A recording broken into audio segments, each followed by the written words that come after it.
we are talking about Fallout, just a heads up. I know there's a sign there, but I have to do a verbal confirmation that it's gonna be spoiler warning, a verbal alert. I mean,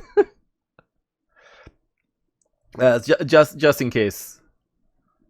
Gotcha. Yeah, so you can actually mute the stream, and as long as this sign is here, maybe you can. Uh, when the sign is gone, you can just unmute it. Okay, sorry about that, buddy. Go ahead.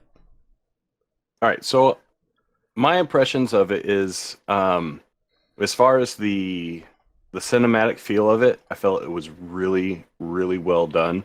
There wasn't a single shot where I was like, I wouldn't have made that creative choice. With like camera movement and Yeah. and angle, and I feel like the whole thing was beautifully shot. The world building was phenomenal. The set dressings, Oh the yeah. costumes, everything was just immaculate. Everything that I would ever want In a for show. the in a show that was based in the Fallout universe. I feel like it had that. It felt like Fallout, you Oh know? yeah. Um as far as the writing goes, I feel pretty much the same. It's not perfect. There were things that I, could sit here and nitpick on, but they're small things. Um, the major things that, like, coming out of episode 6, I was Mhm. really worried where they were taking it, especially I know. Yeah. when they revealed Shady Sands as this crater, and and like they started explaining the downfall of the NCR and everything, which they never really kind of like. They just kind of like was like, this place was destroyed and the NCR just kind of collapsed. But they don't Mhm. give you like much more than that. And I don't think they had to, because they can allow you to fill in the blanks, which is one of the things I like about the way that they wrote the story, I because know. there wasn't It's all really that compelling. exposition that you find in so many shows of like, Oh we my have to god. spend the Yeah. first 3 episodes telling you all of the backstory and introducing every single character that's ever going to be I know important there in this wasn't any show. like unnecessary expo dump on us, and I love that about it. Everything is so complete. Everything, all the characters written so well, and with minimal dialogue and mostly with actions. We get to Right. we get the introduction with the characters. We get to know their behavior, their traits, what they like, what they don't Exactly. like. Everything we know about them in one episode, just one episode. That And was awesome. so for the um character development, like honestly my favorite part of the whole show was in the beginning of the first episode, when he's talking to his daughter about holding up his thumb, Oh and yeah. if the Oh yeah, cloud yeah, is yeah, bigger yeah. than your thumb, Oh. then there's no need to run and everything. And Hmm. then you get that, something's happening when she starts pulling her thumb up, and then she's like, Dad, is it Is your thumb or my thumb? and he, and then they did the reveal in the yeah. reflection of the window. Dude, that was so well I done. know. Oh I my was god, like, that scene was amazing. Like that was okay. So let me explain something to the audience. Every show that starts, every pilot episode, you need a hook. What is a hook? Something that captivates the audience, make them stare into the screen with all intensity and loving something. That is called a hook. And they actually had such a strong hook in that first 5 or 10 minutes of the show that we couldn't just break apart, right?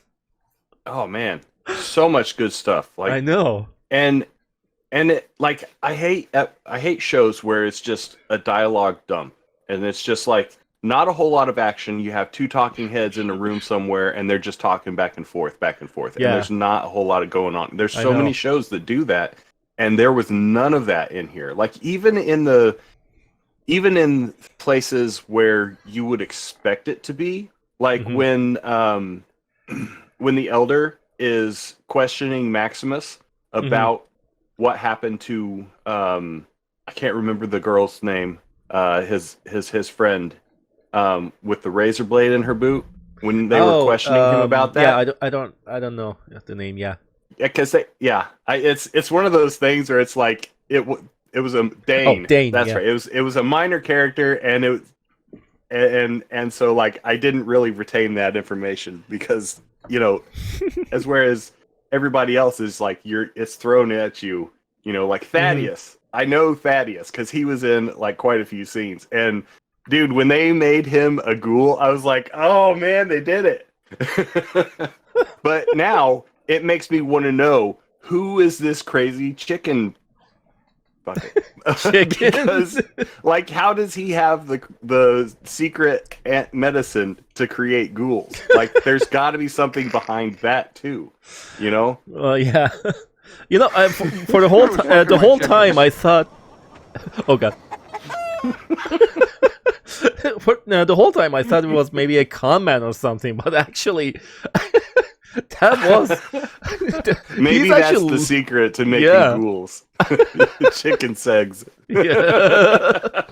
By the way, Wind, if you want to jump into the conversation, just jump into one of the channels, and I'll pull you into the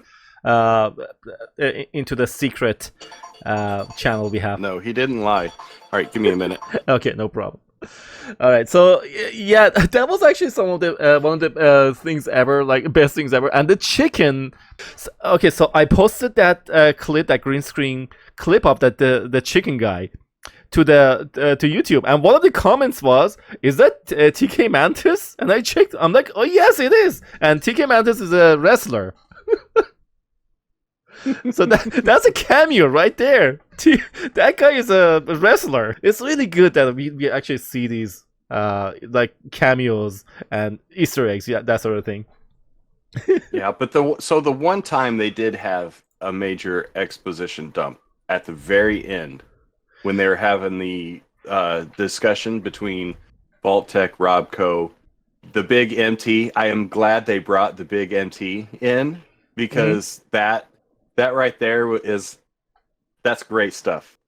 When you play New Vegas, the big empty is one of the DLCs. It's what was it called? Something Blues. I don't remember. But anyways, that is the fact that they had included them in there, and oh man, the Roomba. Robo-Brain? Robo-Brain, yes. Dude. Oh man. It was so hilarious. Like, I know that is not what the Robo-Brains at all look like in the game, but that made me laugh so hard. It was so satisfying to see the what's his name? Bud? Oh yeah. Turned into a Roomba Robo-Brain. Yeah. Oh man. He's like, come back here so I can eject you. Old world blues. That's it. Old world blues. Oh man, there's so many Easter eggs and just like nods to the fandom through just sprinkled throughout the show. I mean, the mini nuke in the display case in that store. The product placements with the sugar bombs and all that stuff. Okay. The Nuka-Cola machines that they just it was all really well done. And yeah, I'm really happy with the way it ended. Me they too. explained everything sufficiently. And the ending makes me want more. Another season, at least. Probably 10 seasons.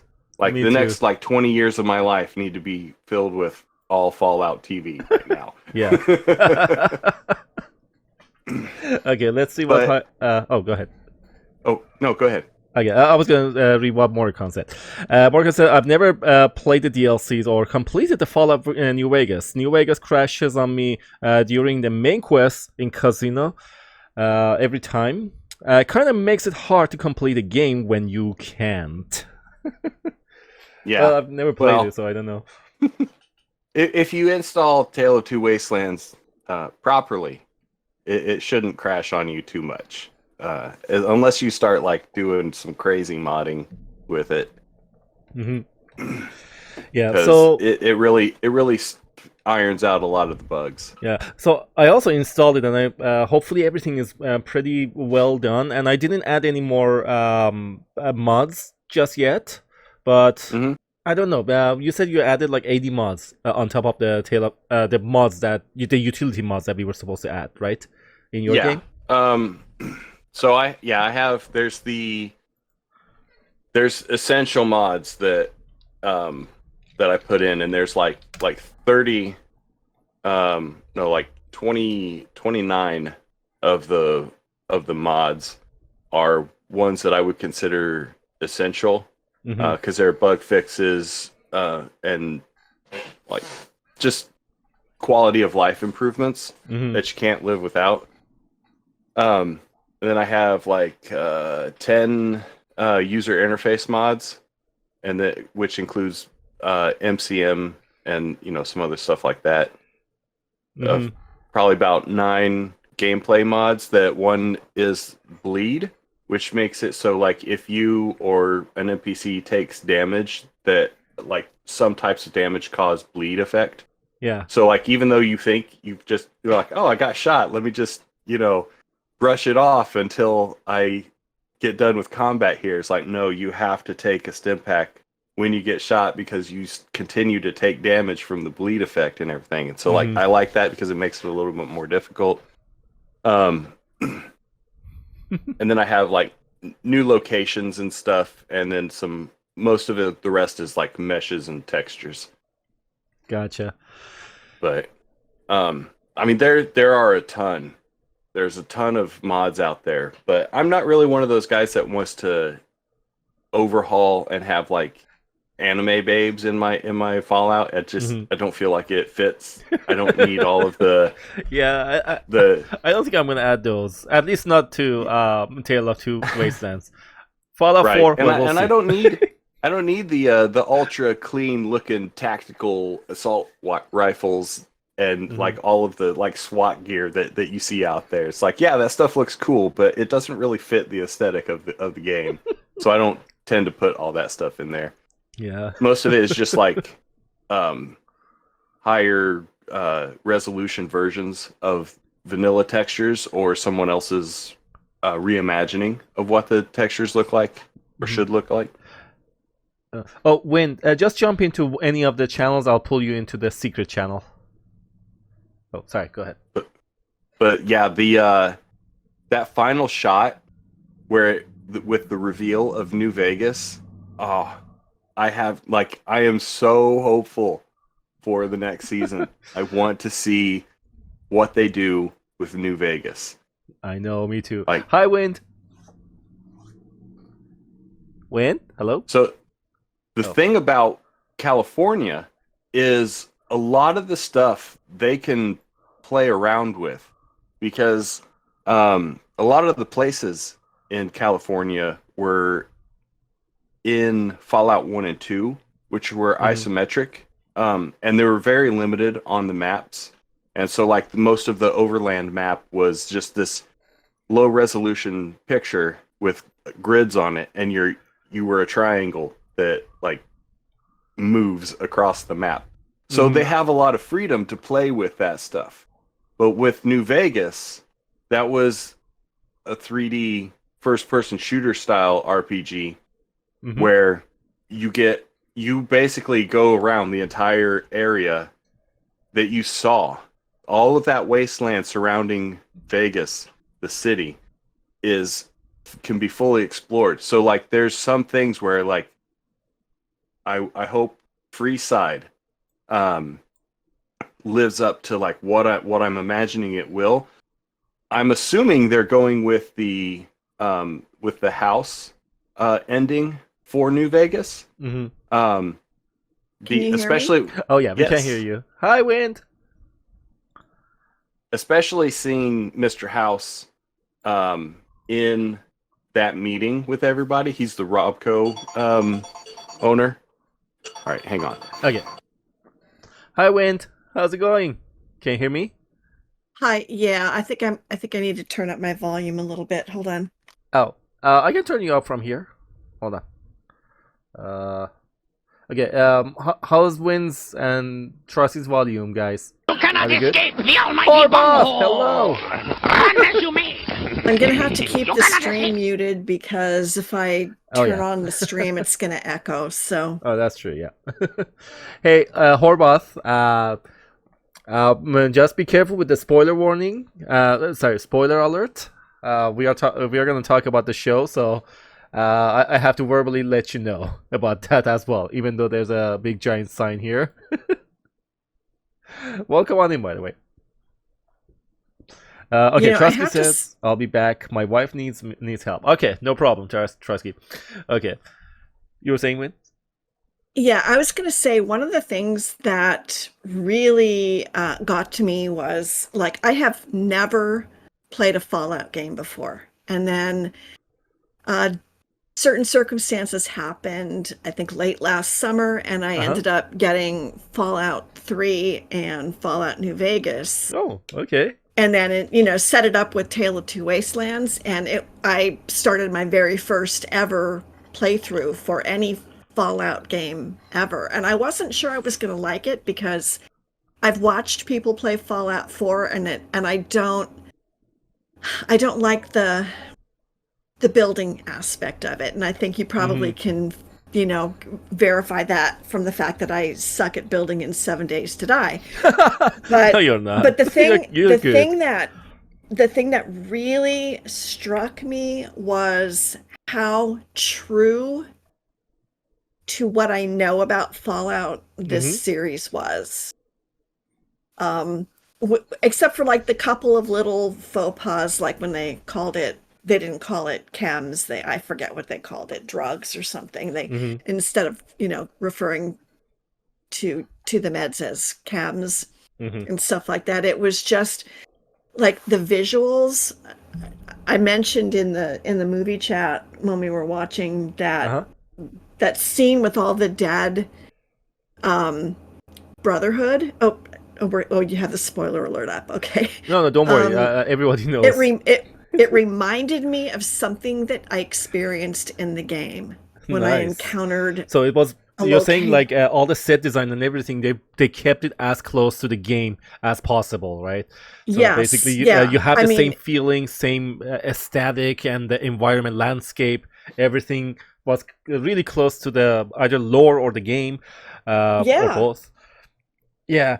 And I think if they do have another season and they start getting into maybe creature development, that'll be interesting to see because and I haven't done the New Vegas part of the game yet, so if that's where they're going for season 2, I hope that I'll get to that point, before they actually release it, so that I'll have some context for it. But I've seen a couple of made for movie or made for TV adaptations of video games, and this is the first time that I watched one that that's I had true. to stand up and cheer. It was we have Last really, of Us. really good.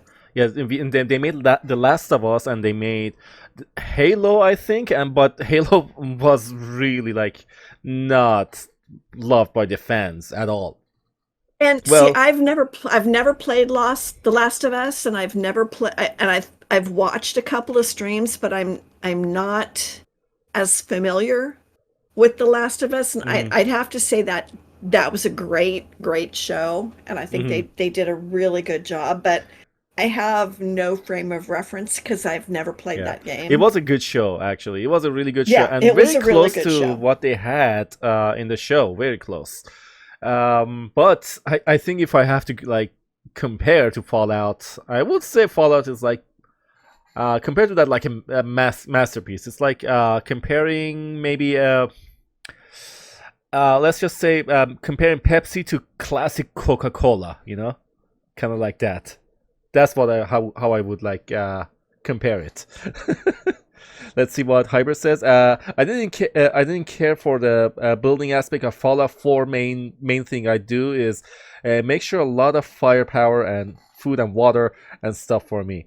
Gotcha. Well, I haven't played it. Well, Hybrid, if I start playing Fallout 4, definitely you gotta help me with those.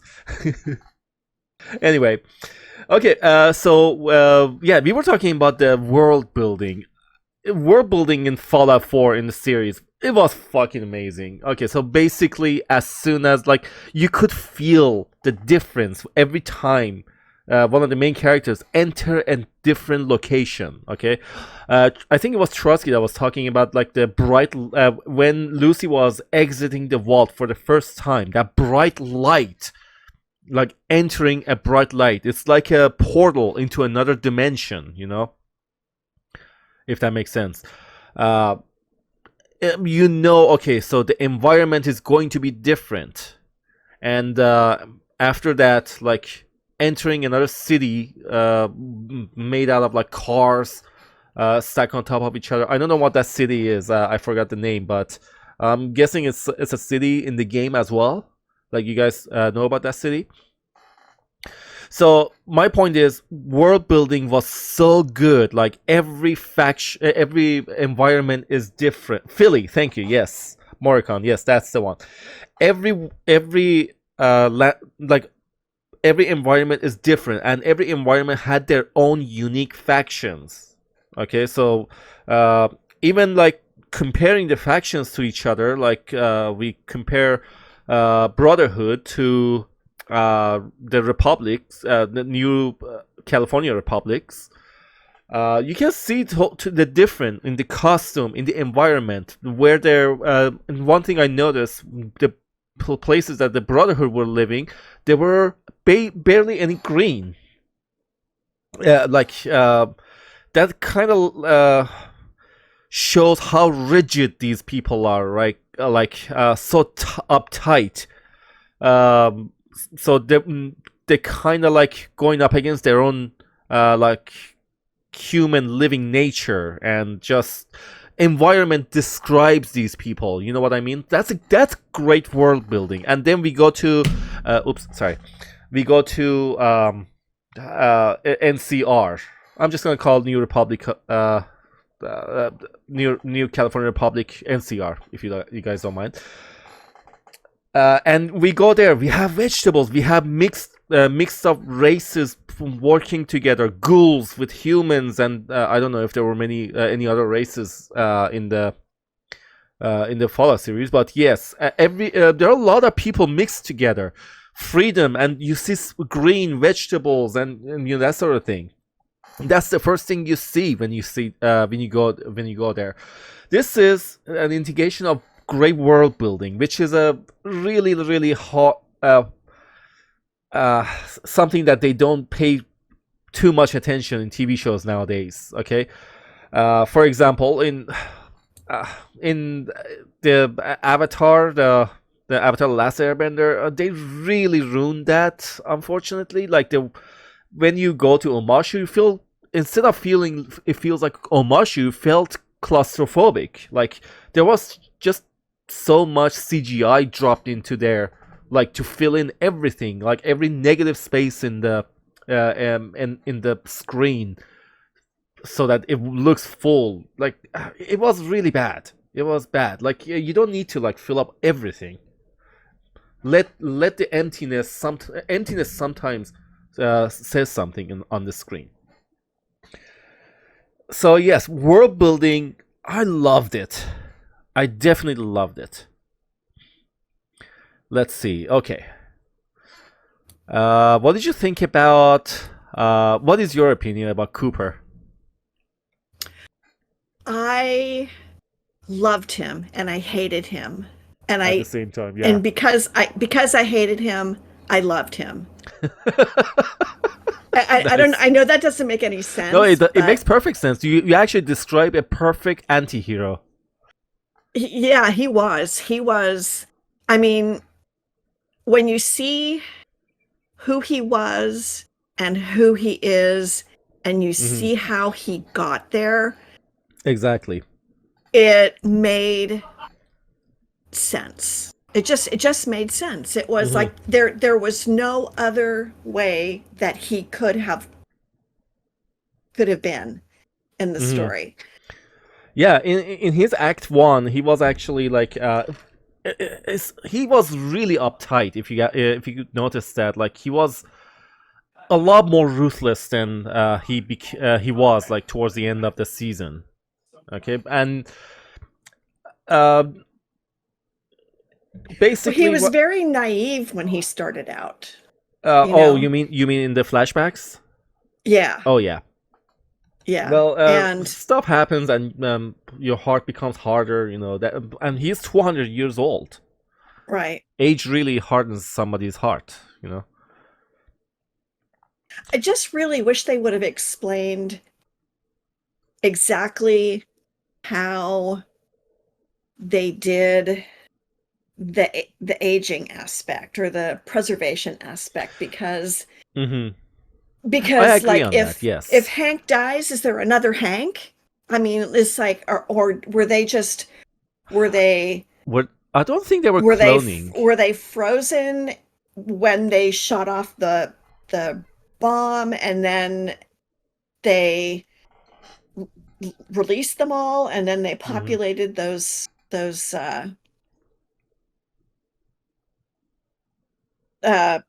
vaults? I mean, that I'm still I still have questions. Yeah, I guess. I know what you mean. Yeah, definitely. Yeah. I mean, there are a lot of ways to have people survive for 200 years. We actually saw only 2 ways of that, right? Cryosleep and what is it, Morricone? Ghoulification? Something like that. Ghoulification. I'm just gonna call it ghoulification. Well, yeah, but I don't think that the people in the vault were ghouls. Oh, no, they're not ghouls. They're just in cryo sleep. And the other people that we saw in Vault 32 and 33, they were just basically children of the same people that woke up and came and took control. So basically, if I have to guess, like half of the people in each vault were actually the CEOs or whatever that 200 years ago went to cryo sleep and woke up and kind of like made babies with these guys and populated the other vaults, right? So I mean, how many people we had?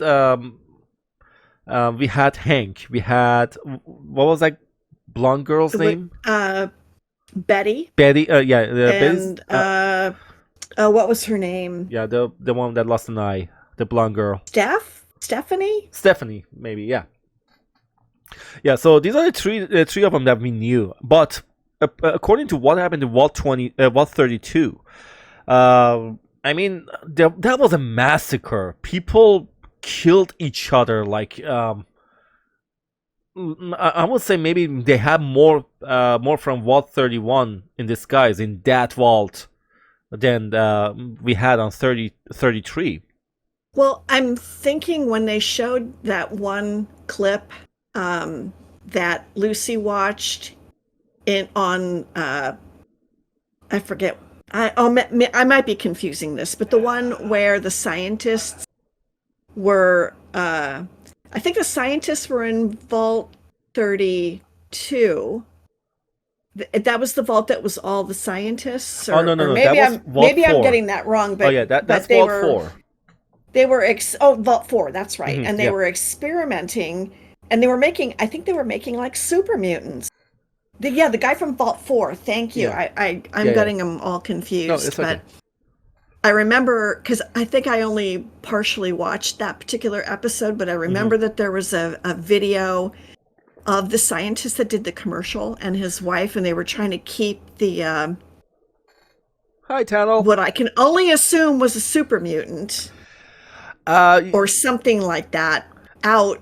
Yeah, that was a little bit confusing for me because then the guy, the one-eyed guy, the one-eyed overseer, he actually introduced like he said he was my great uncle or something.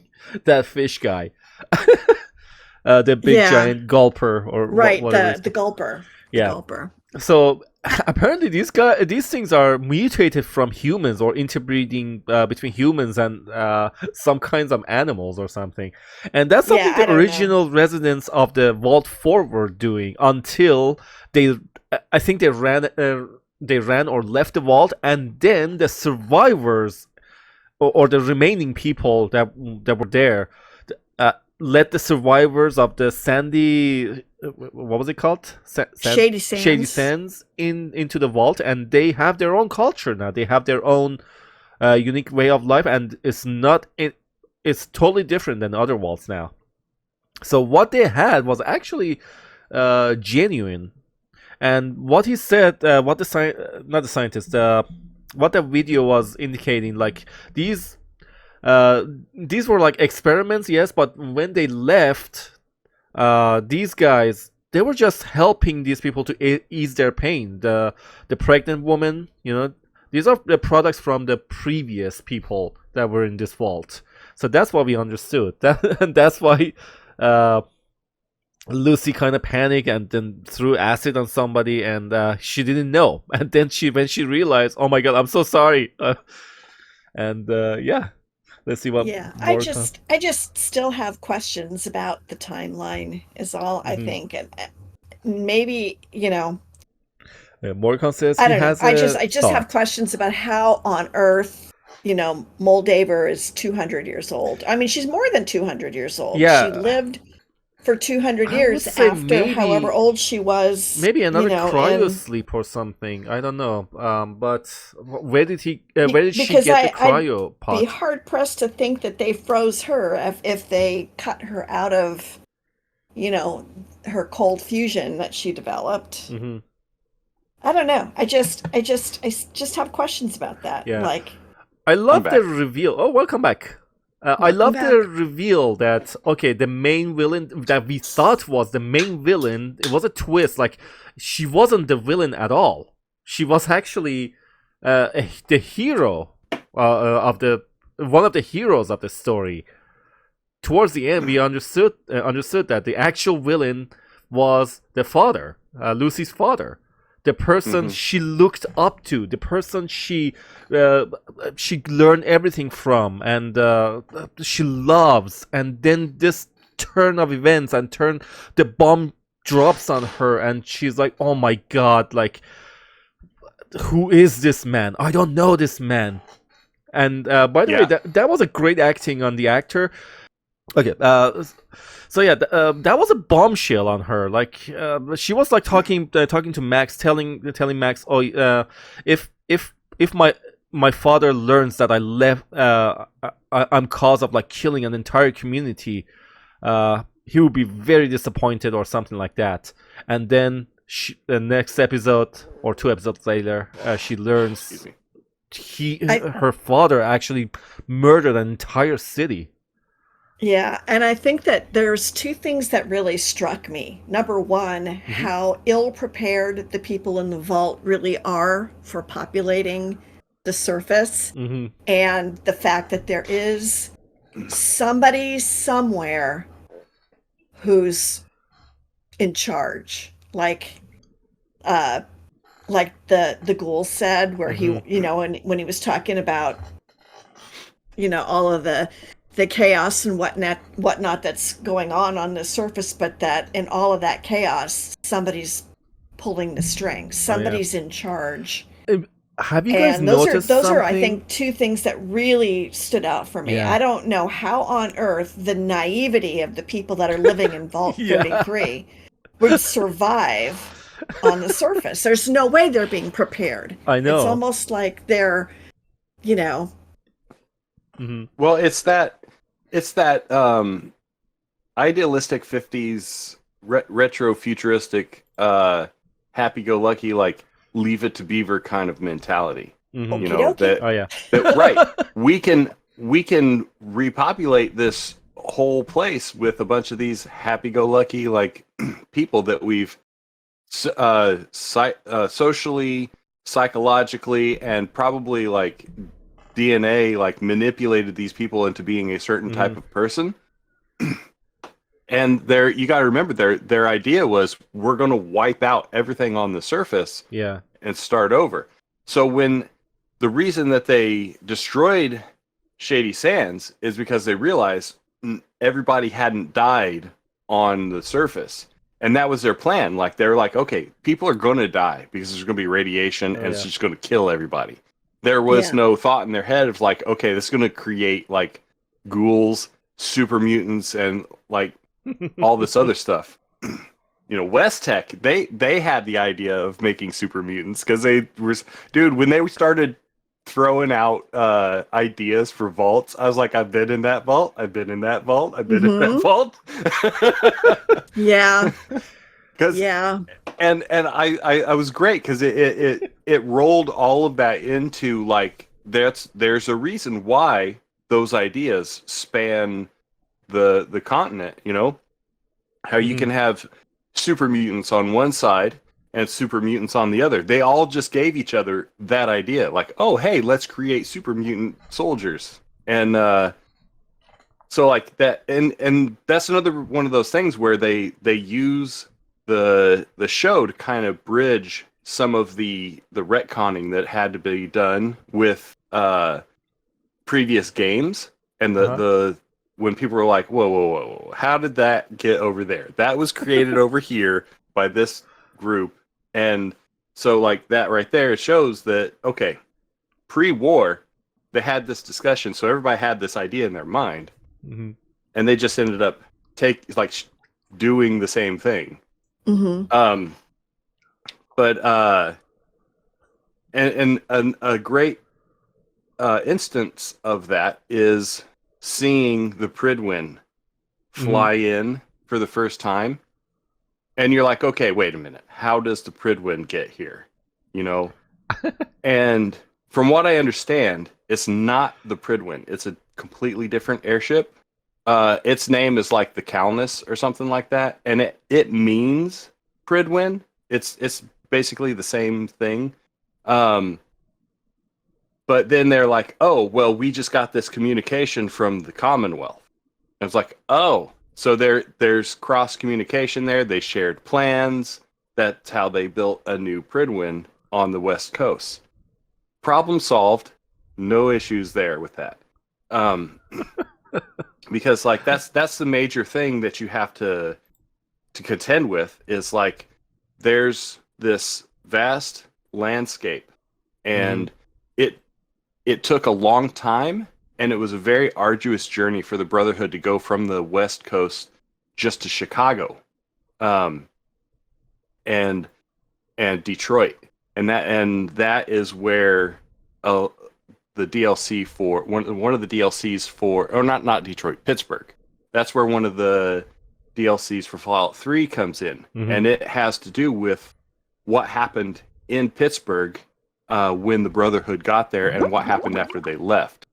And I'm pretty sure that Fallout Brotherhood of Steel, which I believe is non-canon in the storyline, because they're like, yeah, that didn't happen. Just ignore that. Oh my god!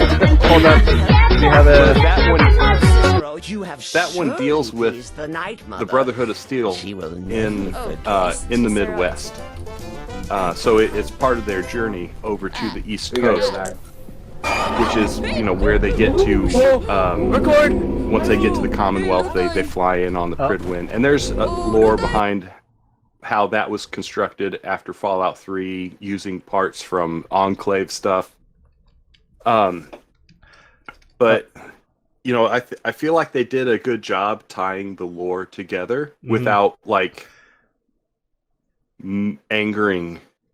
I think. Well, I'm sure somebody's always going to be angry about something, you know. Yeah. But I feel like their explanations for things, while at times are kind of like okay, but they were, you know, in the interest of telling the story and bridging the gap, it did its job, and I think they did as good a job as they could have with the source material that they had. And yeah, but with Shady Sands, I was just like, as soon as I saw Shady Sands was a creator, I was like, no, you cannot do that. You're not just gonna like wipe out all of Fallout 1 and 2. No, we're not doing that. but their explanation for it, I feel was satisfactory. I liked how they took. Yeah, I agree. I agree on that. Yeah, I like how they took Hank's character and like if he was 180 from the first time you meet him. Mm. By the way, hold on 1 minute for a second. Hachi, thank you for the biddies. Really appreciate it. And welcome on in. Welcome on in. Hachi, yes, Morgan's right. If you haven't watched the show, we are about to spoil this show for you. You can still mute the stream and hang out with us as long as that spoiler alert is up. Then there's gonna be spoilers. So just want to give you a verbal heads up. All right. Okay, let's talk about. Okay, so we were about to rate episode by episode. Okay, so first episode, it's the one that introduces all the characters. Okay, all the main characters, and also the potential villain that we thought that was Moldova, right? I think it actually did a really great job in introducing 3 characters with all their traits, all their wants, needs, and behavior in one episode. What do you think? I feel the same way. Yeah, and it was phenomenal. And also, we had a glimpse of like how the vault is, like the life in vault, like compared to outside. And it was great. So I'm gonna give this episode, the first episode, a solid 8. Yeah. Okay, I'm gonna give it a solid 8. I'd probably even give it a 9 because they did a great job of juxtapositioning pre-war, post-war, inside the vault, outside the vault, and they did a very good job of introducing the characters and starting the story off strong with plenty of intrigue and action. And I mean, just to go from like the wedding scene, I'm like, this is the Red Wedding all over again. Yeah. Right? You know? Oh yeah. Plus they had the junk jet. Like they had so many Easter eggs in the game that I was just, or in the game, in the show, that I was like, this is Fallout. And it's believable that it's Fallout, and they did it. They came out strong from the gate, and so I would even give it a 9. Okay, and Wayne, what about you? Oh no, I would totally agree. It was, I would say it was probably the best episode, with the exception maybe of the last one. Okay. So I would definitely give it a solid 9. 9. Okay, so 2 9s. I'm gonna give it a 9 as well then. All right. Okay, let's talk about episode 2. Okay, it's called The Target. This is where we get to learn a little bit more about the Brotherhood, right? Like what is a knight? What is a squire? Like also a little bit more character introduction with Max, and also how Lucy is reacting to the outside world. Right? Like a naive vault dweller for the first time comes to the surface. Then the world is not what she seems. Was it episode 2 when that dude licked her water? Licked her bottle? Yeah. Like, you need to make that a thing, okay? Oh yeah, definitely will. Maybe even replace the cow with that for the lick command. Oh yeah. Oh my god. And I will say one thing that was that really hit me too was Maximus. His character, he was a mess in the beginning. He was an absolute mess, and I thought, I don't think I'm gonna like him. He's weak, he's devious, he's, you know, I mean, there were all these things going through my mind about reasons why I wasn't going to like him. And his character development through the entire series was phenomenal. Fucking my chickens. Yeah. They definitely Sorry. gave him a good range. Mhm. Like you could still see at the end, he had that cowardice there at the end, you know, but he was moving forward. It wasn't just a flat arc for him. And that was one of the things I was really worried about with him, is that his arc would fall flat and he would just be this like dishonest coward through and wouldn't find that thing to rise to the challenge. Yeah. Which is even why when he tried. He tried. He took those steps towards being a knight, and then he would like fall back, and then he would take 2 more steps, and then he would fall back. Yeah, he was very 3-dimensional. Yeah. Yeah. And I liked his development with Thaddeus, when before he told Thaddeus, before he opened up, like that that moment where Thaddeus is like, yeah, I was the guy being bullied, and I figured, you know, the new guy, if we bullied him, they wouldn't bully me. And it's like you see that so often, but that allowed Maximus to let his guard down a little bit and show a bit of that vulnerability to try to take that step forward. Yeah.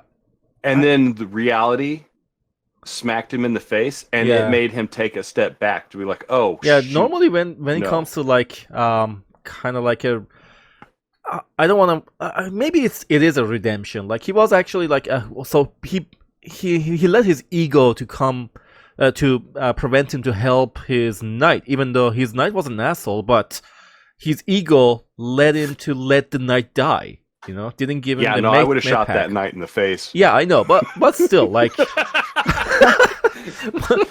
we're talking about like his morality, right? Yeah, I mean, like, just yeah. So, in every character in transformation arc, there's like an awakening part. Okay, so you're right. It might be meeting up with Thaddeus and have that heart-to-heart conversation, and then when it come, and you're right. There's always like a 1 step forward, 2 step back. Sometimes when it comes to like a character is trying to do the right thing, and then something happens, and then you know back to square one, or either maybe even further back. But it's either meeting up with Thaddeus was his awakening, or I thought maybe it was meeting up with Lucy. Like Lucy helped him, and he's like, okay, yeah, there's somebody who doesn't do what people do in Wastelands, you know? Yeah, but he still had that reluctance to be honest, because he lied to her. Like he didn't even have to. She doesn't know who he is. Yeah. That's why I was like, why That's his did he ego, yeah. lie to her about that? Like, she's not gonna know. Just tell her I'm Knight Maximus, or like, you know, if he wants to keep that.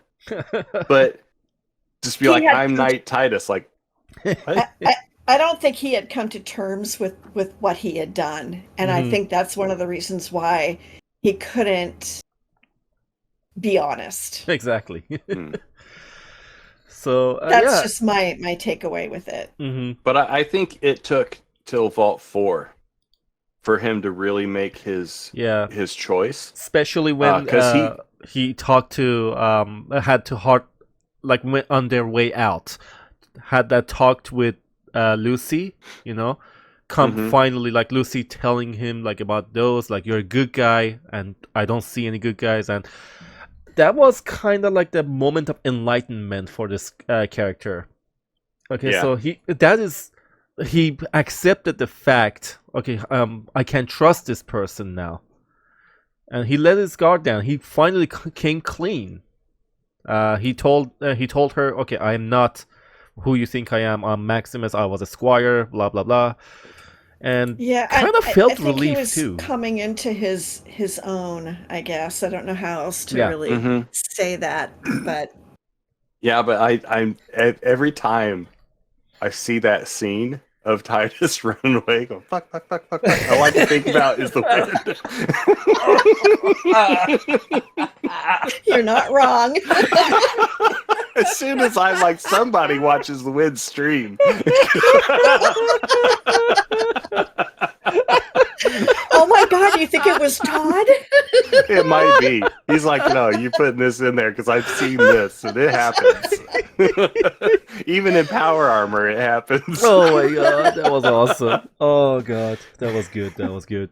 Oh, that was. I think that was the best part of that episode. It wasn't episode 2 though. It was it episode 3? I think it was episode 3. Okay, yeah. Episode 2 No, that is was the episode 2. introduction. Because episode 2 was when they had the shootout in the town over the guy. Oh yeah, but they haven't cut off episode his 3 head yet. Right, because at the end of episode 2, she cuts off his head. Yeah. Yeah. Okay. And so the bear cave is like one of the. I think it happens like towards the beginning of the episard.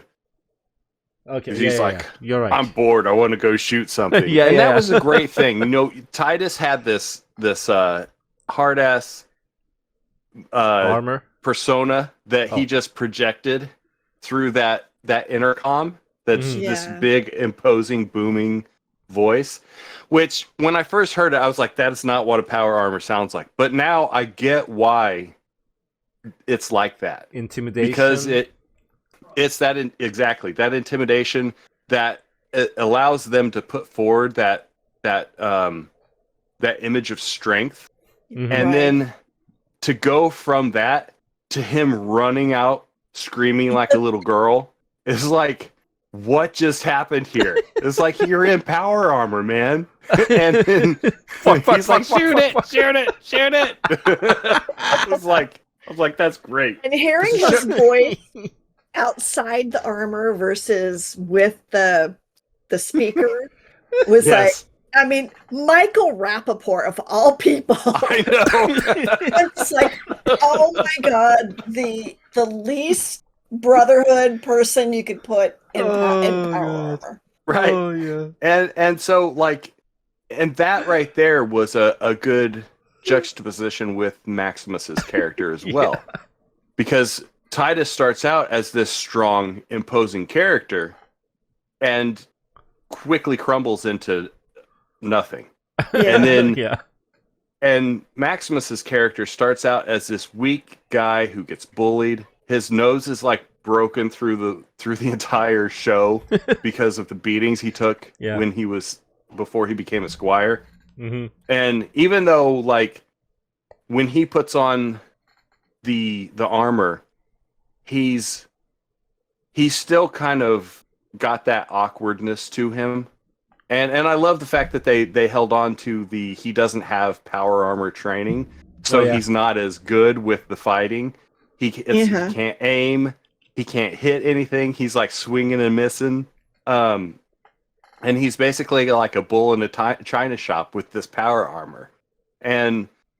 But he grows and finds that strength. So when you come to that final episode and he's like got his hand on the back of the guy in power armor in front of him, using him as a shield, but he's moving forward with everybody else, even though he's not in the power armor, because he's found that strength to get what he needs to get.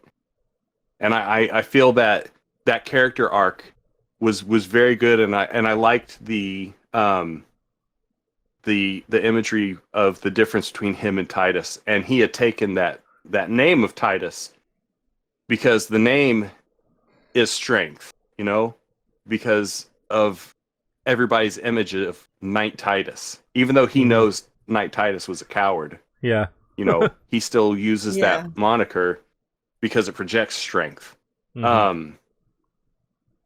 But yeah, I think that scene was probably my favorite scene of that whole episode. But I feel like the fight scene in the town was really well choreographed. It was a lot of fun. It exposed a lot of things about ghouls that people may not know. You know, Yeah. like his how he doesn't really feel much pain anymore. Mm-hmm. His regenerative capabilities, and just like I like that he had this. He was this just like imposing, like mass murdering like guy that just like came in. He's like, I need my target. Boom, boom, boom. You're all gonna die, and I'm gonna get what I want. Mm-hmm. and I feel like I liked how when Lucy comes into town, the exchange with the lady in the shop. She's like, "Holy." You know, she's like, it's an actual freaking vault dweller. I thought all you, she's like, I thought all you dips died a long time ago. Oh, it was so great. That was good. Oh, Do man. we know why, or did they explain why the the ghoul was buried in a coffin in the first episode? Yeah, he was. So the place where they were at was owned by a warlord who had captured him and was punishing him for something that he had done. Yeah, and So have you they- noticed the serums? Like he didn't want So him to they go had him feral on those either. the IV drip to keep him from going feral. Yeah, Right. I think those To make serums him were suffer? for that. Yeah. Okay. At least that's what I got from the exchange with the guys he killed at the gravesite. Okay. Mhm. It seemed like they had found him because this warlord had him held prisoner there, because I don't know, I didn't catch what he had done.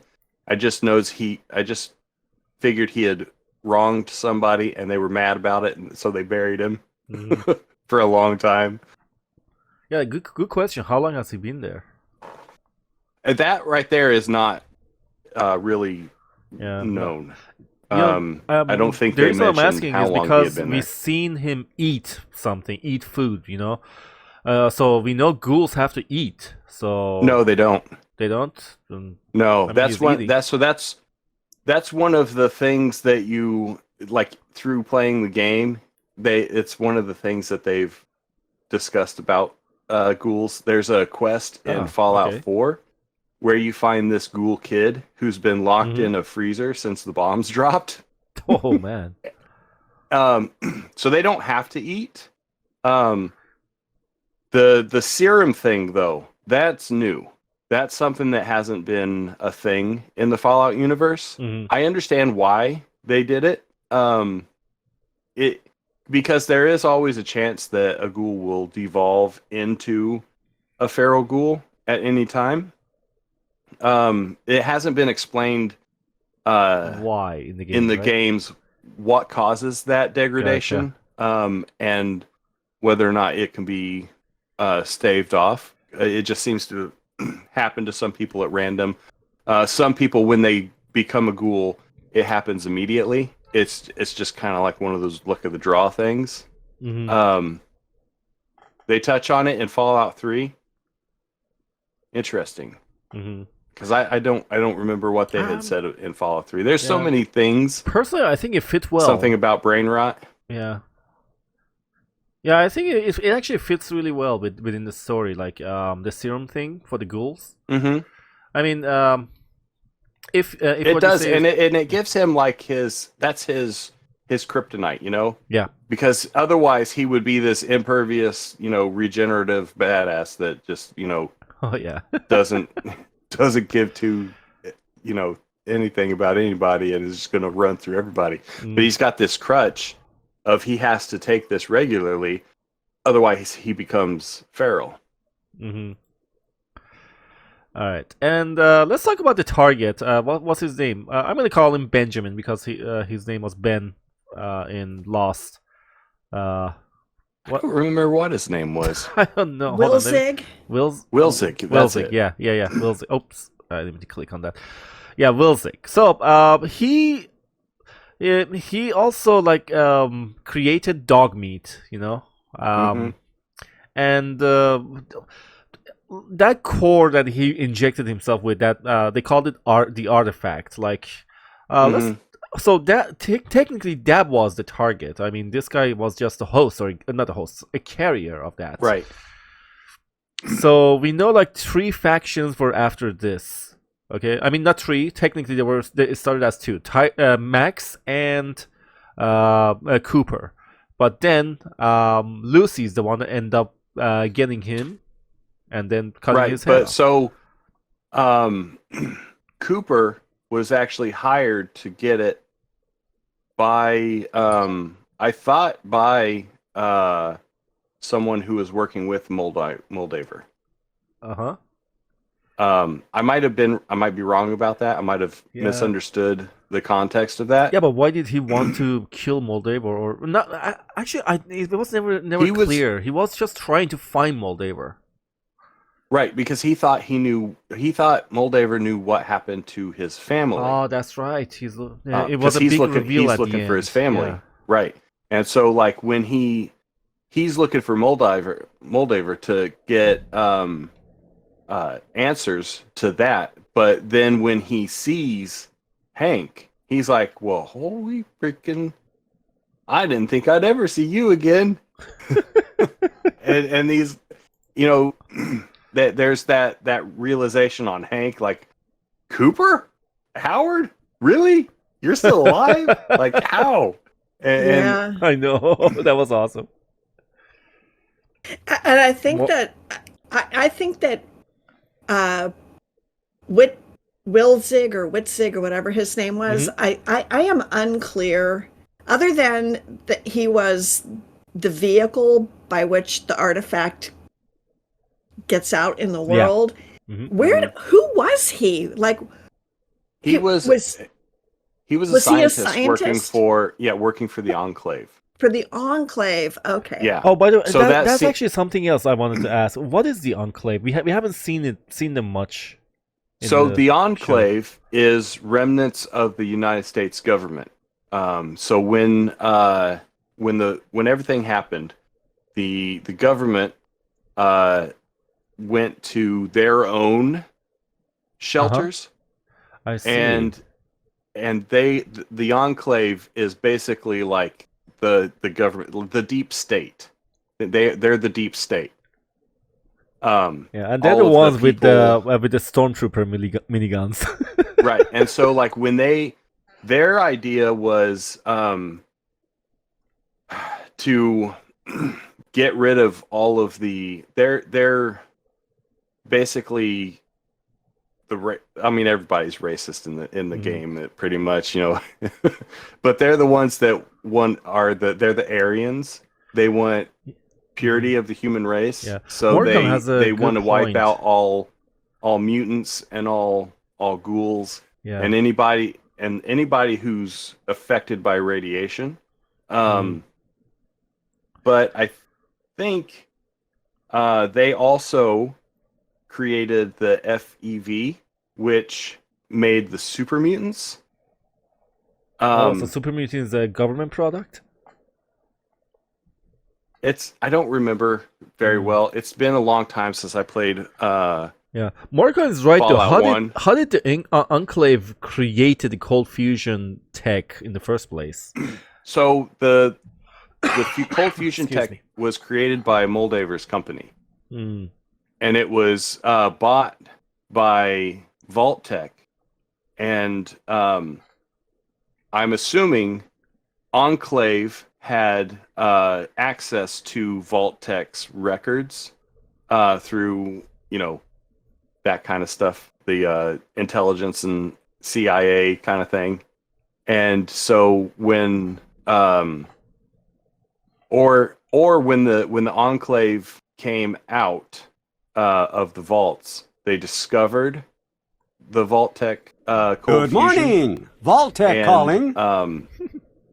And started developing it afterwards, which I'm leaning more towards that, because if they had cold fusion technology, they probably would have brought it out in the Fallout 1 time period, because that was always like one of the major things, is like having enough power to, that's been a theme in the games is power and water.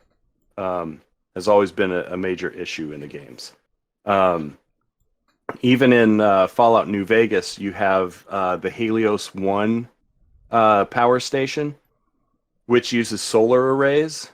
But that also ended up being like a major weapon as well. So everything seems to be turned into a weapon. But so what I'm saying, though, is like I think that the Enclave, when they came out of the vaults and they started spreading across like the DC wasteland, they probably discovered that tech in a Vault Tech facility and repurposed it. And if you listen, they're actually Enclave remnants, because in Fallout 3 you basically pretty much wipe out the Enclave on the East Coast, and the Enclave on the West Coast was wiped out, I think, in Fallout 1 or 2. I see. Okay. I mean, that's definitely would be something that they could have like hinted in the show, but it wasn't really necessary. You know why? Because Right. we didn't really need to know much about Enclave. But however, since the cold fusion came from there, I mean, maybe just one hint would have been good. You know? Well, but Moldaver in the when she's talking to Cooper at the cemetery, she says, "My company developed cold fusion, and Vault Tech bought it and shut it away." Yeah. Have you noticed when the cold fusion was activated, when the pins went into each other? It said Vault Tech. Vault Tech, yeah. Yeah. So the whole time I thought, yeah, They put their name on everything. I thought maybe it was something that Vault Tech created. But now that Moldaver is dead, and the Brotherhood is going to be overrunning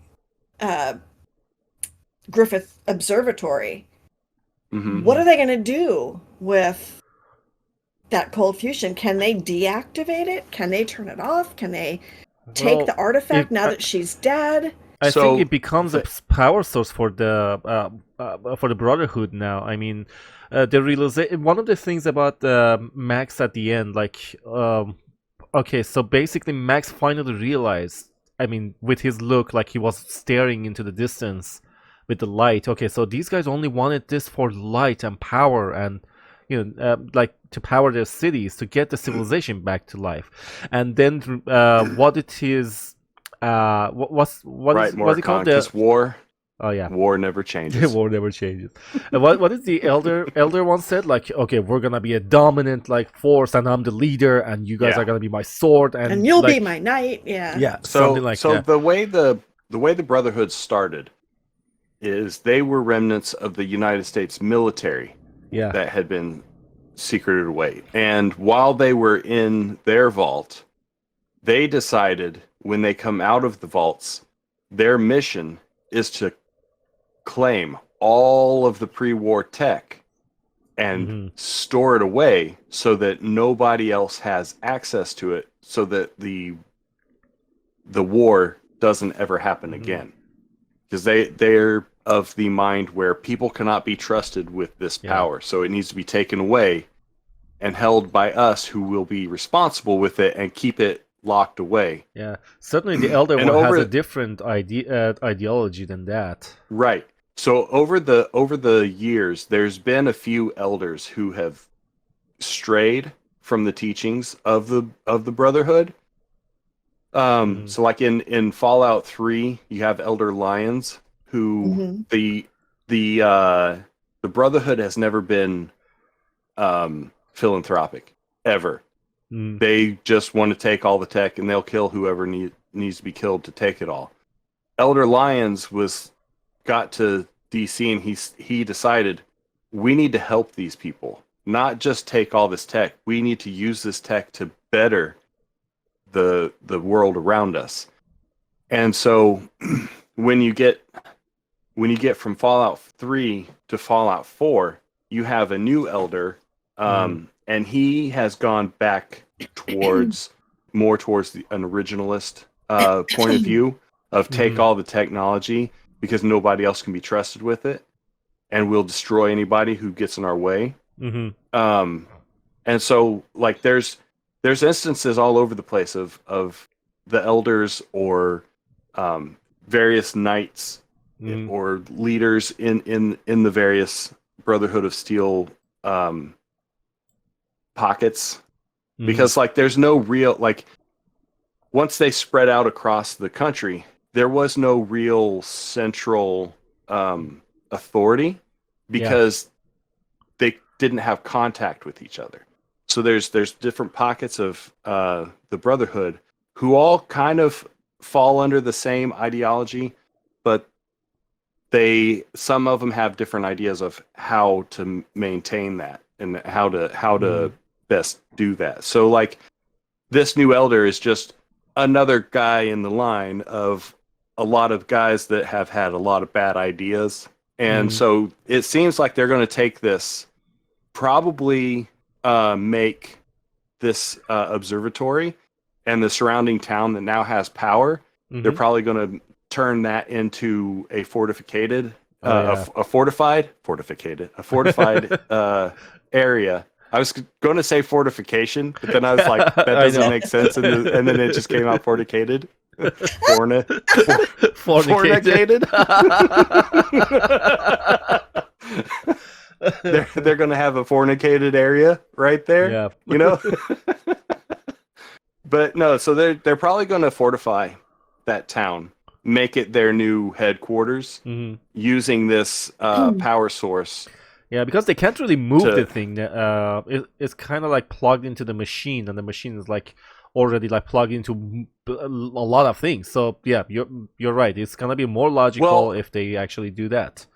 They make that. And so what that'll allow them to do is now create automation and factories and that kind of stuff. You know, where they can start producing more vertibirds, more power armor, that kind of stuff, you know, because that's always been one of the main things that's been most difficult for them, because all of the stuff they have, all of the vertibirds they have, they took from the Enclave, because it started out the Enclave was the only ones that had vertibirds. Well, a lot of that was taken away when the Enclave fell in Fallout 2 or I can't ever remember which one it was that they really fell.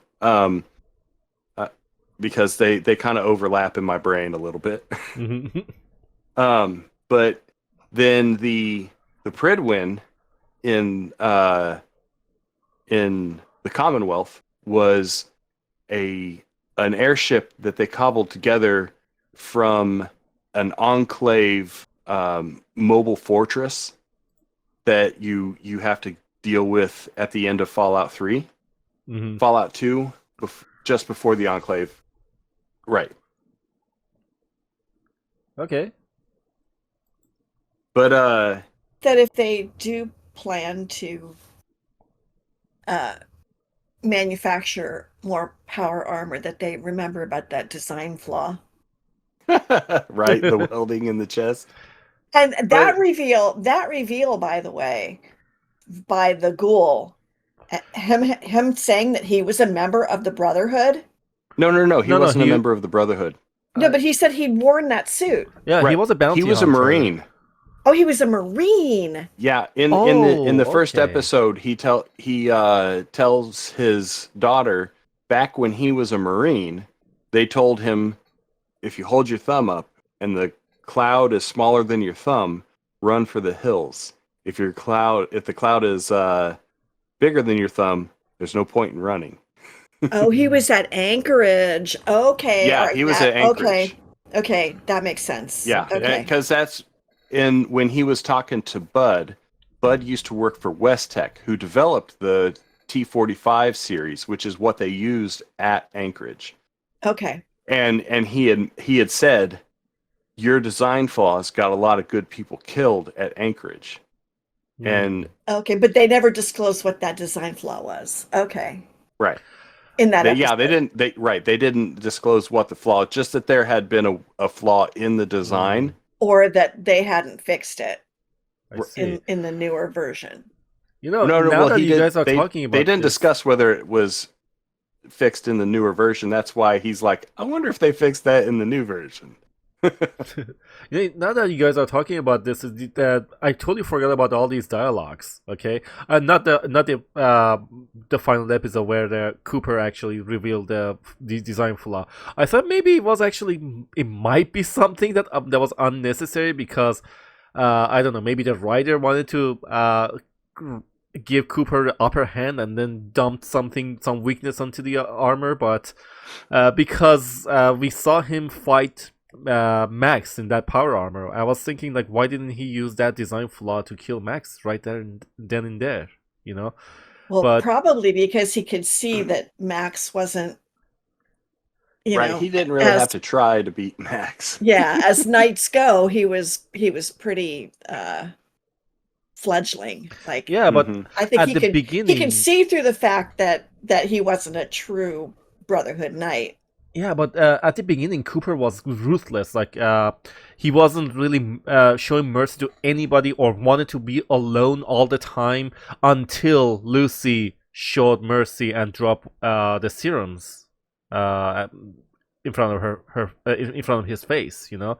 Mm-hmm. So I would say maybe that was his awakening. Like from there, he kind of started to change. But before that, when he fought Max, he was like this raw anger and raw merciless bounty hunter that nothing should stand in his way, you know. Yeah, but Max was a rookie, and I think that he could see that, and he clearly toyed with him because probably he hauled him up on a hook, you know. Like he caught him like a fish. It was he didn't need to use deadly force with him because the guy was a joke as a knight. Yeah, I feel like even though Max got a couple of good shots in on Cooper, I feel like he was toying with Max. Oh, mostly. Hold on. By the way, hello, Chance. By the way, Chance, there's going to be a spoiler warning. If you haven't watched Fallout series, we are discussing about that and rating it on IMDb. So be advised that there's going to be spoilers. And Morkan just said, okay, because he didn't have the bullets for it. Okay, so that also I didn't realize that. Yeah. I didn't notice he loaded a special tipped round. I didn't notice that. I did saw that he had a round that was more pointed, and the other ones looked more rounded, like tiny rockets.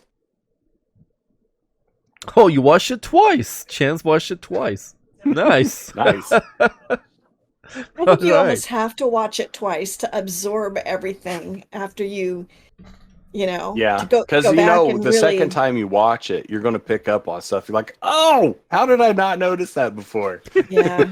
Yeah. All right. Okay, so let's rate episode 2 now. So it's the target. We get to meet Dogmeat. We got to know the target and Lucy at the end cutting off the head. And this is actually the very first time all three main characters interact with each other. This is they were in the same location. I would say convenient, but it was a beautiful convenience, you know. Right. So how would you guys rate this episode? I would probably give that one an 8. 7. Oh, really? Or 7. Well, because I feel like they did a good job. I know I'm probably just like fanboying this stuff or something because I feel like they did a good job of developing the characters a little bit further. Oh yeah. I liked the turret at the Enclave. I always like I love when it says please remain calm. It starts shooting and it can't hit anything. Yeah, Stormtroopers definitely designed that one. definitely. Oh my god. That made me laugh. Probably would have been better if it had a scope. Oh.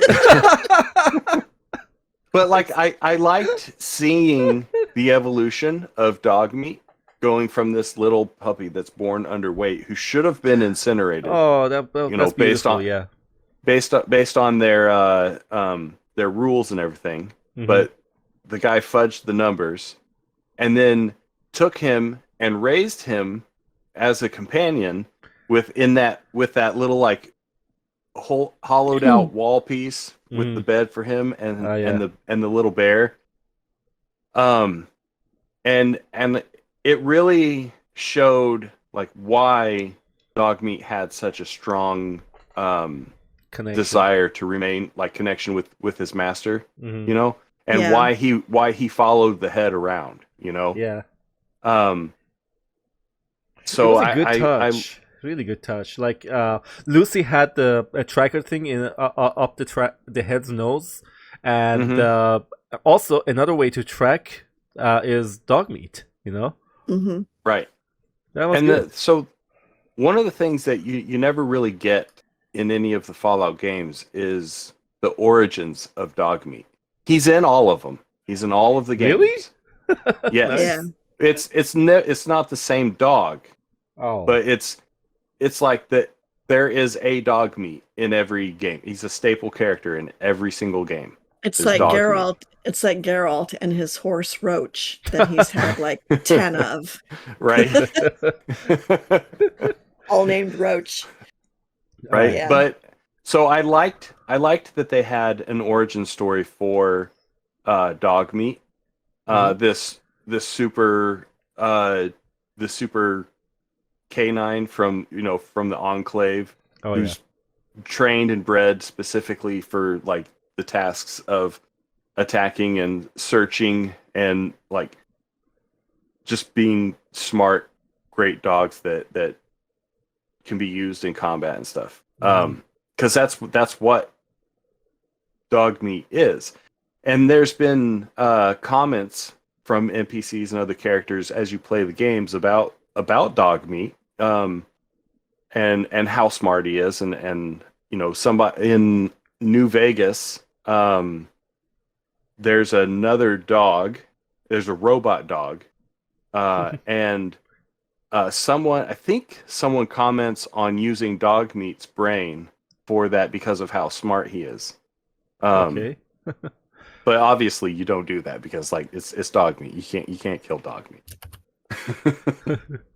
But so like that's one of the things I'm glad they did that, because not only does it give you an origin for Dogmeat, but it also gives you the background of this scientist. And I like that they didn't give an over explanation. One of the movie posters is a man and his dog. Yes, I saw that, and it was basically like the poster for Fallout of like him standing next to his dog with the gun and everything. But yeah, it was great. But I feel like they developed that part well. So it made you it endeared you towards Vilsig's character, because you see, oh, he's a good person, because the Enclave is not good people. That's one thing. They're evil. But you see that Vilsig is this good person, and he's doing something good. So when he leaves this evil organization, and ventures out into the waste, you're like, oh, he's the good guy. But then you see him die, and you're like, oh, I guess we're okay. We're killing the good guy. And you see him be okay with that and saying, I'm killing myself. I need you to cut off my head and take it to this person. Right. And it's just like what? Yeah. And oh, dude, when they put the garbage disposal on his leg, God, and then screwed a foot onto it, I was like, oh, that is great. That was so funny. But that and there were a lot of great moments like that in that episode. She's venturing out. You get your first good look at like the area, closely connected to right outside of 33, and her fledgling journey out into the unknown, this vast desert that is unforgiving, and the first person she comes in is like, huh, I can't believe there's dipshits like you. They're still alive. And she's like, what? There's so many great moments like that, because that's the episode that has, Titus going running from there. Exactly, Yeah. And it's just like there. So I think I would give it an 8. It didn't satisfactorily drive the plot forward enough for me to give it a 9, but it had a lot of great moments. And don't forget about the balance between the plot of the story and also the dark humor that it had. Right. There's a perfect balance. If you have one more than the other one, it's gonna be a little weird. But this one had perfect. Okay, so we need. Here's the story developing. Okay, so the characters are moving and doing this, and okay, the plot is advancing, and then once you're focused, and then there's a dark humor dump. The guy was fucking my chickens. I mean, I just think what they did with the NPCs was brilliant. I know, yeah. Yeah, Lucy's guy licking. Fucking my chickens. Yes. Lucy. It just, I mean, they were such inconsequential people, except that they were so representative of the world. Yeah. And what life was like, and and even the shopkeeper, that's the only episode she's in is that one. Mm-hmm. And she had so much personality. When she's like, Marv, you're never going to see it. You're never going to believe this. Come out here. And then she's like, get that. Go away. Just go. And she had so much personality. And so, that character, even though it's an inconsequential NPC that you'll never see again, was so well written. And I feel like that is very representative of all of the characters that you meet in the game, or in the game. I keep saying the game. In the show. It's everybody, even the ones the people they pass, the fiends. When they're walking over the bridge, and I think it's the next episode, in episode 3 is that happens. They're like, you got any weapons? No. Do you? No. And all of them are lying to each other. And just the interaction between them was so great. Yeah. The characters definitely in you don't the show see these really things in the shows anymore. I mean, you're absolutely right. The writing is so well in characters. Okay, so basically, a character is as smart as the writer is writing them. Mm-hmm. And these characters aren't boring. They're actually, they react as you would react in that position, or if you were in their shoes, right? Right. They're not like the guy in the sheriff's office. He's like, my daddy lives in Philly, and he's like, not anymore. Not unless he was a coward. I'm like, that was such great dialogue, because it's him saying, yeah, I killed your daddy. What you gonna do about it? Without actually saying it, he's just like, oh, if he's not a coward, he's like, my dad's not a coward. He's like, what about you? And then and then he kills him. It's like, yeah, that was, but all of that, it had, episode 2 had all of that. Yeah. And everybody that they interacted with had such great personality that it feels like they were real people in the world, not just a character set there to advance the plot along, Yeah, right. I agree. Yeah.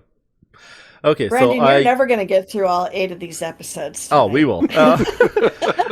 So I gave it an 8 as well. So now the next one, The Head.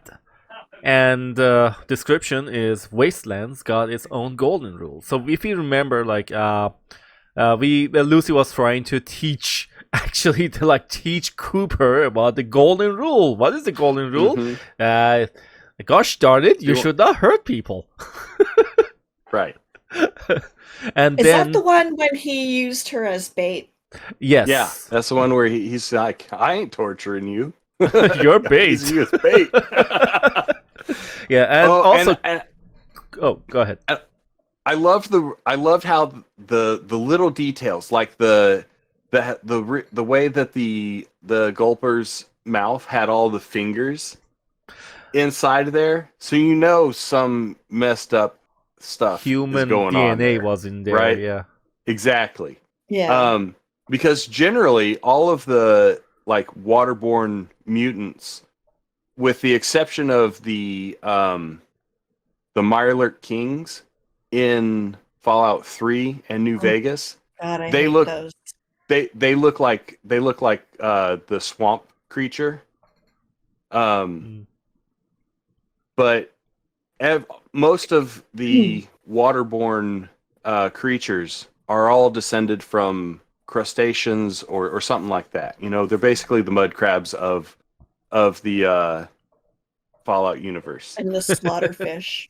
Right, and the slaughterfish. But this was the first like water creature that had human characteristics, and they could have done so many different things. Like it could have been one of those things where it just adapted that from eating people all the time. Like it something happened with the mutation and their food supply, and these fingers like grab and pull the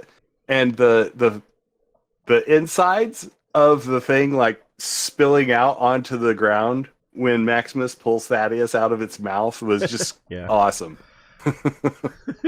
But that and the fact that the one overseer said that the Gulper was his great.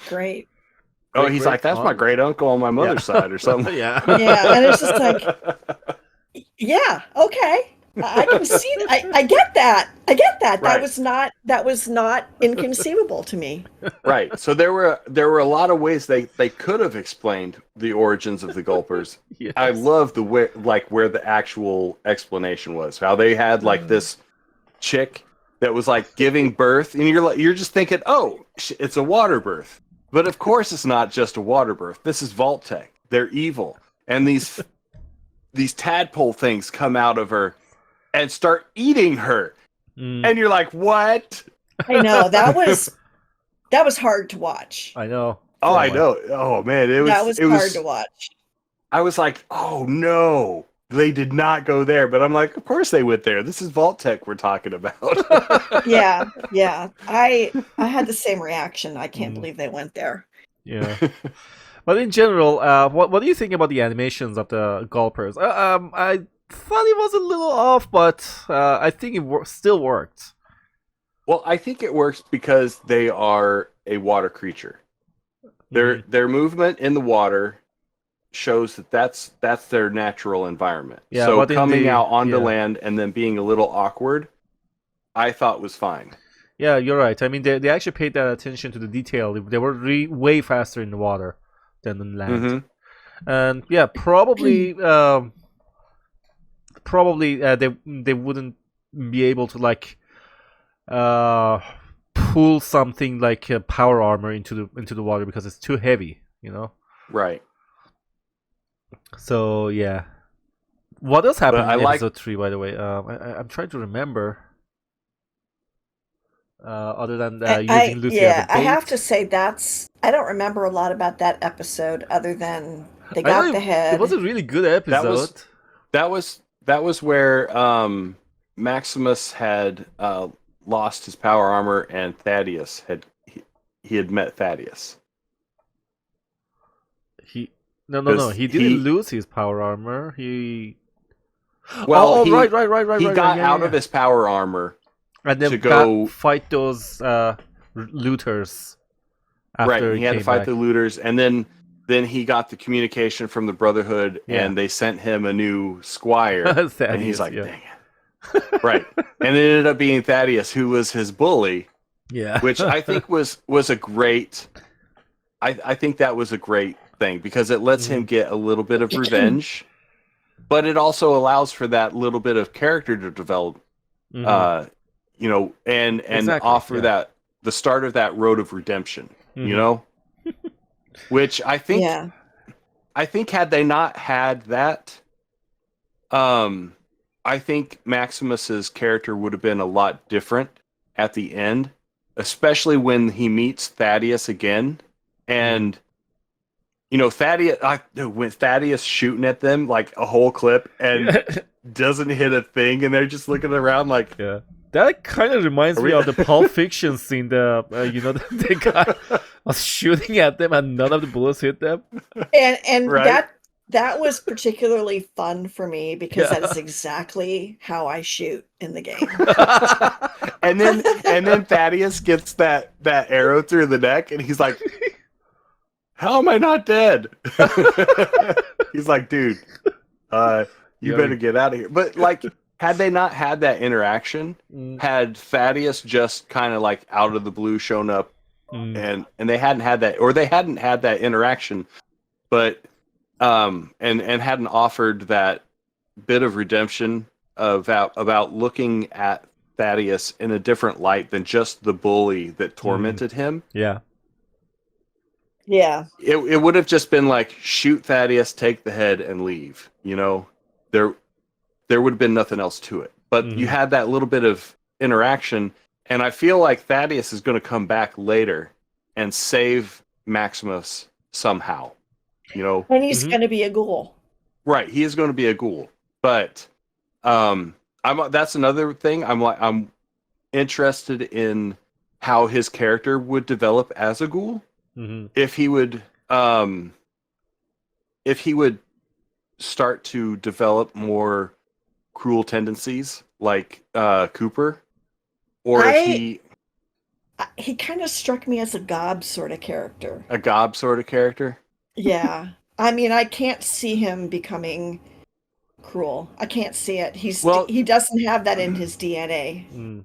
I don't know if I really agree with you there, because his everything about his character is, it's all about survival, okay?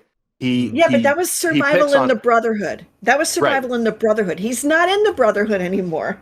Yeah, I understand that, but also now he's kind of got this like, I'm immortal kind of thing. I can't die, and like he may become this like guy that is like a coward, yes, but cowards can also be cruel and turn like the most cruel forms of torture onto people because they think there will be no consequences for it. And that's why I'm interested in how his character will develop.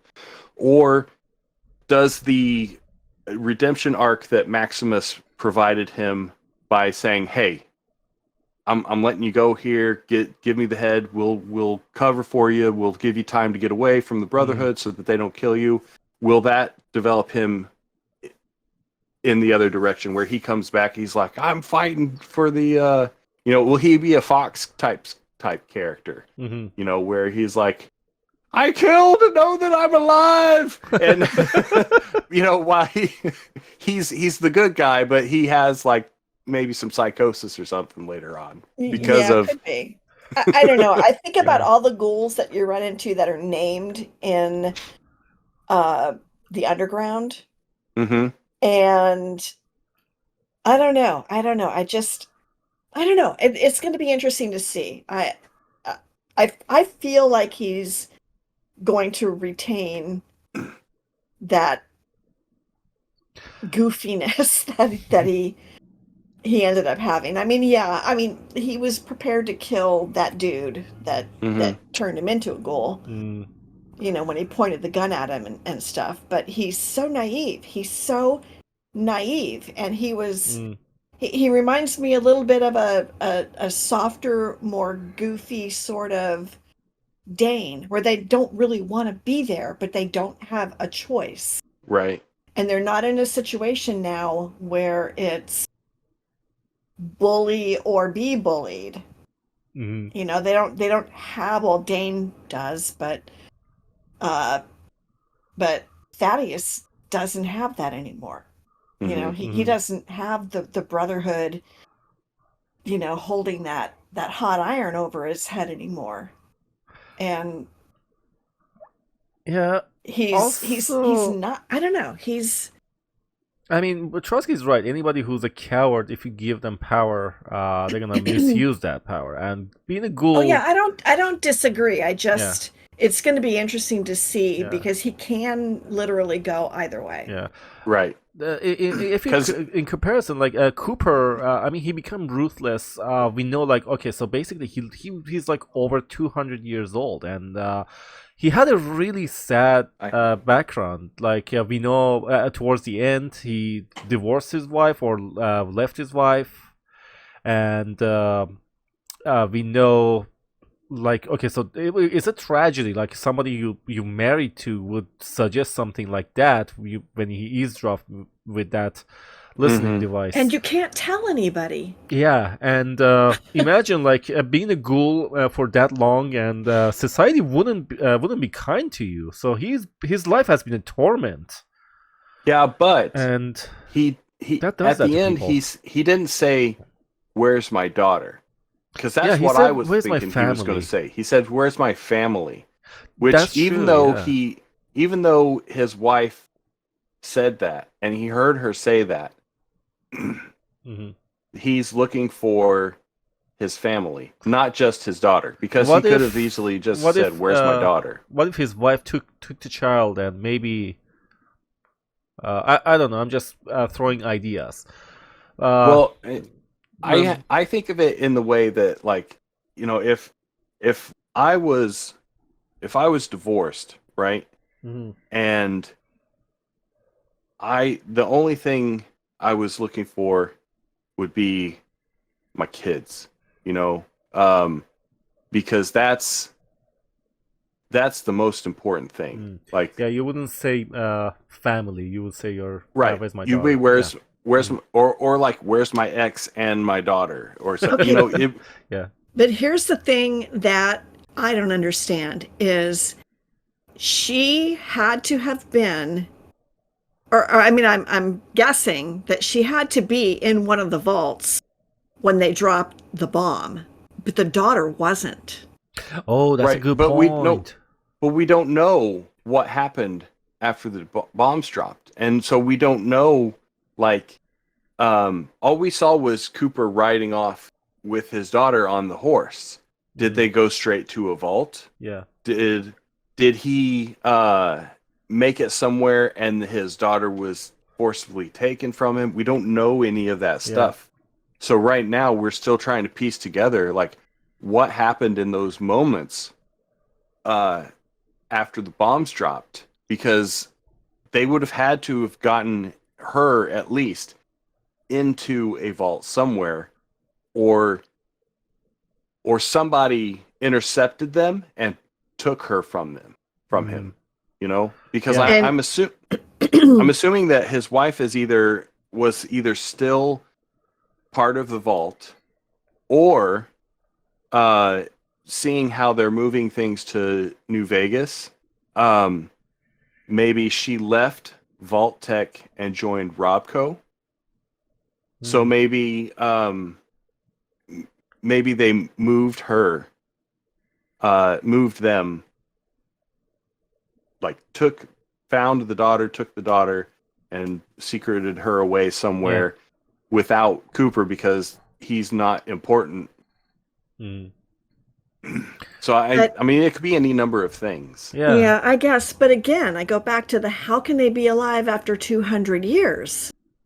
Well, everybody that was in the Vault Tech vault was cryogenically frozen. Hank's only there and Betty's only there because they were thawed out at predetermined intervals to be the overseer of Vault 33. Yeah, apparently they need overseers to take control of everything. Right, because that's the whole management, the unbroken chain of management. was what Bud was talking about. Buds. Right, Buds. That unbroken chain of management that could have uphold the same standards for centuries because they are able to live so long. They're only able to live so long because they are cryogenically frozen like that. Yeah. My question is, how did Moldaver survive that long? Was she also frozen in her own? Could be a stolen vault? technology from Vault-Tec, maybe. Yeah, and see, that was my big question too that I cryopod asked at the or very something. beginning Yeah. was how is it that she's still alive after 200 years I'm guessing if she we are wasn't not technically part done. of Vault-Tec? I'm guessing we are not done with her story. She probably will still come into flashbacks or something. Yeah, I'm sure they'll have flashbacks with her in the next season. Mm. But Mr. House, who is the owner of Robco, he is still alive during the events of Fallout New Vegas. But his life is prolonged by this chair that he's in, this like capsule that he's in. Yeah. Which like he is basically like you find him and he basically looks like this mummified creature that's still alive. So like there are other people out there that are researching life prolonging technology. Mm-hmm. It's just finding out what she was able to acquire to allow her to reach that time. Whether or not she was cryogenically frozen in some other company's vault, or it's just we have to speculate at this point. But I'm hoping that they will kind of delve into that because I'm thinking that's going to tie into the storyline with Robco, what I assume is going to be Robco and New Vegas, and the story going from here out. Because I like the fact that they wrapped up the artifact story in a nice little package there. The Brotherhood of Steel has it now, and they're going to use it for whatever they're going to use it for. But moving forward, we are now into the who.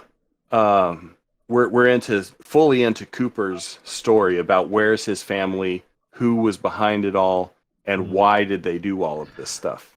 So do you think that All right, Hank going Morricone, to have New a good Vegas night, is going buddy. to be a side story? No, I think Hank going to New Vegas, and Cooper had talked about like why he let him go, because Lucy said, "You let him go," and he's like, "Yeah, because it's easier to follow him back to the rat's nest." And so that's Hank knows he can't go back to Vault 33 without like everybody asking questions and ruining that experiment. So he pretty much knows he can't go back, and so his only choice is to then move forward to the next person in the chain of command, and that appears to be somebody in New Vegas, who I assume is Mr. House. So what's going to happen with Norm? Sorry, which one was Norm? Yeah, the son. The son. Okay. I think he's going to get in one of the cryostasis pods. I think he already went into one. I mean, they didn't show him going into it, I don't think. But he kind of made a motion like he was contemplating it. So he's either going to do that, or he's going.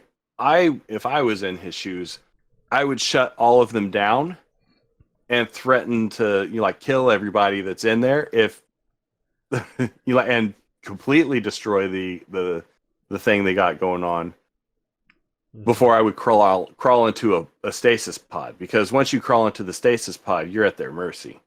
Yeah. And so I'm hoping that they go with something like that, like an ultimatum kind of thing.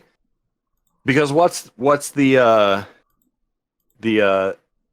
the Roomba, the Roomba, Oh the God. Roomba brain. What's it gonna do about it? I mean, to me that seems like the logical step for him, because his character, he's already at that mindset of, we should get rid of these people like they were going to get rid of us, you know? So I Mhm. don't see him getting into that pod to thinking he's going to save himself. I Yeah. see him being smarter than that and holding them hostage for his own freedom. But do you think we've seen the end of the 31, 32, 33 triad? No, I don't. They focused way too much on that for that to just be pushed to the side. You know, Mhm. there was this great, because like they didn't need to delve into Vault 31 in order to tell us everything that they told us in the final episode. There's gotta be more to 31 than what we've seen. Yeah. And it's got to have some connection to wherever Hank is going. And that's what I got from that final episode, when he flies away, when he uses his jet hands Mhm. to fly away. I'm so mad about the stupid jetpack stuff with the power armor. I don't know why it drives me crazy, but it's like, come on, don't go with the Iron Man hands. A jetpack. They have Yeah. jetpacks. Use the jetpack. It's established, okay? It's in the So game, that's damn it. Right. so that wasn't EA, lore, but it's in the game. Okay. All right. That's I've seen Morricone that was my complain main about that complaint too a with lot. with the power armor, was the stupid jetpack, and I'm just like, oh. Yeah, I saw Morricone talk about that a lot, and I was like, oh, okay. I didn't know what he was talking about, but now I see. Yeah, no, it's a thing. All right. Okay, let's rate but- episode 3. How would we rate this episode? It's called The Head. And we realized, okay, so basically Lucy was captured by Cooper and also used as bait. And as a result, Cooper lost his inhaler thingies, or anti-feral ghoul serums. I don't know what to call them. And suddenly he just abandons his mission, the head, and then goes after the serums. Meanwhile, Maximus and Thaddeus, they're on their way and tracking the head, right? I don't really remember how they do that. I forgot, but she had a tracker. She had a tracking device that she put in his nostril. Yeah. But from her Pit Boy. That's how she can track it. No, that's how she could track it. I don't remember how Maximus was tracking it. Maximus wasn't tracking anything. Oh, that's right. It was Thaddeus. Thaddeus had that device that was... That it looks for a specific radiation signature. Yeah. Oh, no. They were tracking the ghoul. They were tracking Cooper. Oh, that's right. Okay, yeah. Because Cooper, ghouls give off a certain type of radiation, so they were tracking Cooper. And Cooper was using the dog to track the head. Yeah, that's true. And eventually, they find the gulper and then take the head. Mm-hmm. And meanwhile, there's a conversation between Lucy. Lucy's trying to teach Cooper about her golden rule, and then end up drinking like irradiated water, and then something happens, and then try to escape. Well, Cooper is not feeling well, and then Cooper catches up, lassos her. She bites his finger off, right? And then he cuts her finger off. He cuts her finger off, and then I think that's a really great lesson for Lucy. Okay, really. I love the fact that they kept her finger like discolored for the rest of the episode. I know. Because like that was one of the things I was looking for through the whole thing. Was like, will they have the continuity? That means the script supervisor really did their job. Really, did a good job. But so I didn't understand what was going on with the tin. that had the broken vials in it. I didn't make the connection at first that like he was using those to keep himself not. Yeah, that will be feral. next. The reveal was next episode, and I think that was a really great reveal. Well, we'll get to that. Right. Okay, so basically, Lucy was trying to teach Cooper her golden rule, and then Cooper teach her the golden rule of the wasteland. Right. And sold her to the what was it, the dark merchant, underground, no, those guys, the human organ sellers. Yeah. All right, Super Duper and Mart, then or whatever that's called. and then episode ends, I think, there, right? If I remember correctly. It ends before she goes inside. Yeah. And Cooper passes out. Right. All right. Yeah, and I honestly I would give that episode a 7. I don't feel like it advanced the main plot as much in this one as it did in the previous two. Mm-hmm. It still had a lot of good moments for character development. Oh yeah. And how characters interact with each other, like if they're put together. Right. And I felt like that was really well done. Like I said on other occasions, the cinematography was great. Yeah. I love the color palettes of every scene, every location, and every like environment that they entered.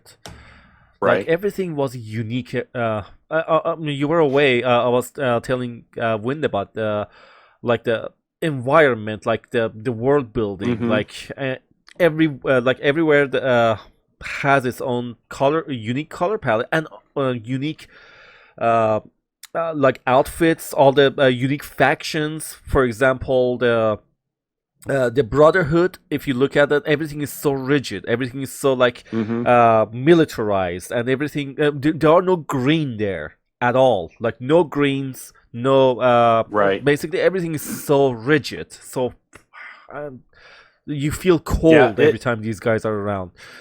And when you compare it to the NCR, the New Republic, the New California Republic, you see like the color palette is actually much more saturated. Okay, more saturated, and also you see like vegetables green, and you see like there are like many races in their faction. We saw ghouls living there. We saw normal people, and I don't know if there are any more factions, but different types of customs. More, you know what I'm saying. Like, right. It's even between between that town and the swampy area where the gulpers were at.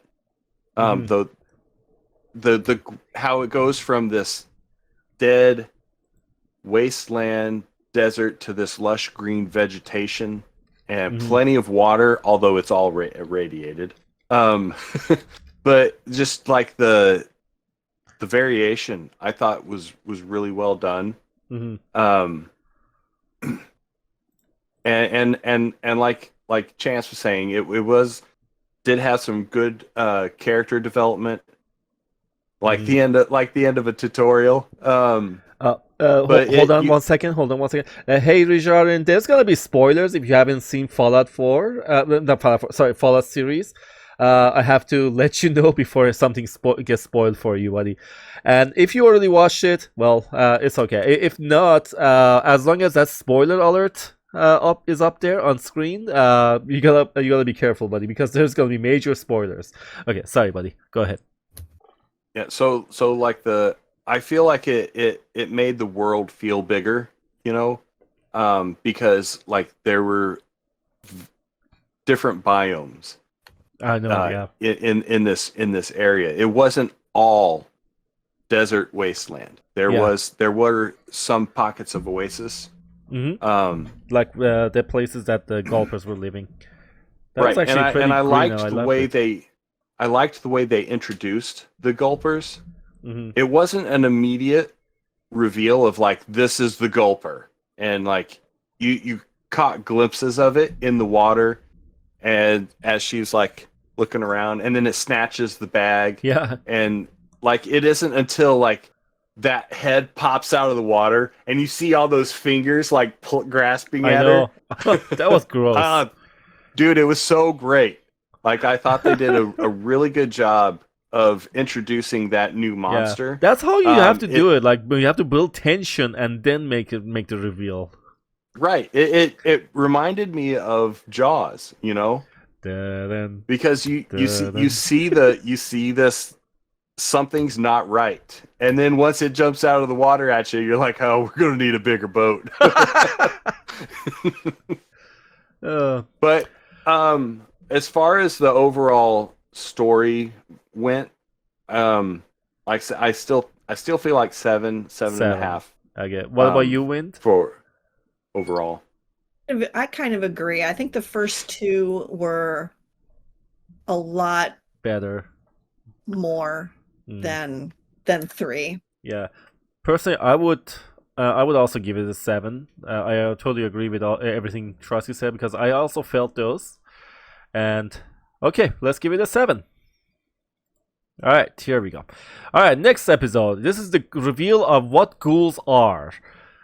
We get to see a little bit more from Cooper's background story, like who he was. So we learned like he's an actor in here, and also his wife is kind of like a producer or something, and also in league with. No, we don't know yet that she is working for Vault-Tec yet, right? In this episode. This is the one where he is working on that other picture where he's like, I don't know about shooting this guy. Was that in this episode? Oh yeah. That's the one. Yeah. So we're introduced to his wife, but we don't know what she does yet. Okay, gotcha. By the way, Rijam says hello to you, Wind. Win? Oh. I'm waving enthusiastically. Okay. So I love the introduction to the ghouls. Like I was actually scratching my head a little bit about the ghoul until like episode 3, but this is actually a really great reveal, like who the ghouls are and what happens if Cooper doesn't get his medication, and we saw feral ghouls. And I love that. I love that ghoul, that lady that was keep repeating her name, and also the other one. Kind of keep her sanity. Yes.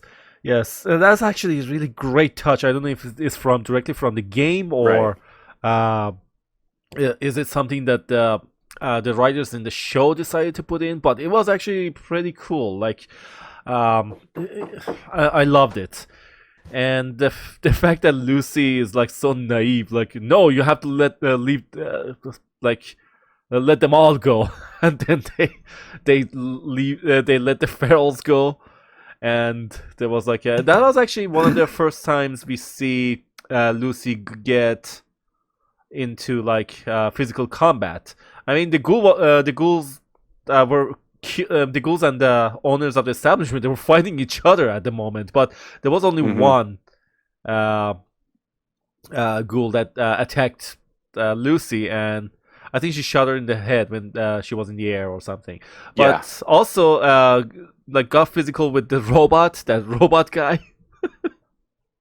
Well, and not just that, but like with the introduction of the ghouls, they could have been like, if it had been poorly written, the guys that were releasing the ghouls would have like used dialogue to explain to her why they weren't letting the other ones out, and because they were like these stoners, they're just kind of like I would do that, but they don't give you any she's like, I don't want to hear it, let them out, and he's like, okay.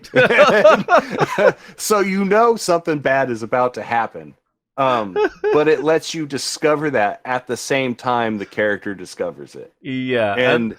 And they didn't use a bunch of dialogue, they used the action, they showed exactly. They didn't tell. And Lucy I is love like that. getting so aggressive because she's like, she had enough. She's Right. been like She's like, stripped out of "Everybody's been water. attacking me and trying to kill me." Yeah. she's been stripped out of water. She's been betrayed. She's been captured, used as bait. She's been sold, all in 1 day or 2 days. Right. And she had enough. She's trying to act tough, and then the Winter, no, I wouldn't do that for you, and then shoots a bullet next to the guy's head, and then like, okay. Right. And then so she finds out exactly what it is. Yeah. Oh yeah, it was the acid dart with the Abraxo cleaner in it. Oh yeah. That's right. That whole scene with the reveal of his need for the serum, the whole dialogue with the Mr. Handy, he's like, "Oh no, I would never do that. I'm just going to harvest your organs." The dark humor was so alive in that scene. Oh, it was so great. I love it. Yeah. Oh man.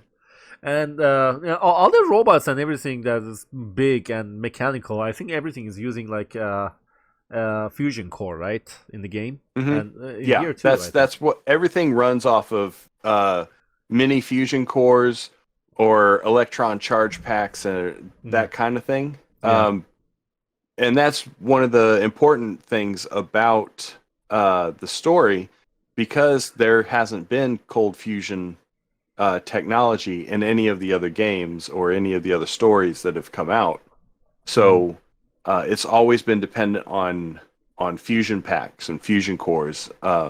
So it's nice that they introduced it in the way that they did. And I love the fact that the power armor suit, the fusion core required a key to take it out. Because that's a new feature. That's something new that they haven't had in previous games. Gotcha. Okay. Give me a few minutes. I have to go put the chickens away, and I'll be right back. Okay. So let's talk about how do we rate this episode? Okay, so we know that Lucy then escapes and then gives Cooper some of the serums, because that's not how she was raised, to be ruthless. And then also Norm uncovers the secrets of the Vault 32, which everybody was dead in that vault, and they figured out something. We know that there's something really weird going on. Like, they were dead before even the Raiders got there. And do you remember what happens after Lucy leaves the organ seller's resident? Like, she finds Max, but I don't know if immediately she finds Max or what happens. Yeah, I'm trying to remember. Yeah, we know Max got betrayed by Thaddeus. Not technically not betrayed, because Max was lying that he was Titus, right? And Thaddeus locked him into his suit by stealing the fusion core. Okay, so she finds Max in the armor, and I think she shoots the cockroach, the rad roaches. A rad roach, right? Yeah. And but she's hurt because she had radiation poisoning. So after Max gets out of the suit, she collapses, and then he has to help her get rid of the radiation sickness. So basically, after everything happened to her, she's hesitant to trust Max, but eventually she's like, okay, if I don't, I'm gonna die.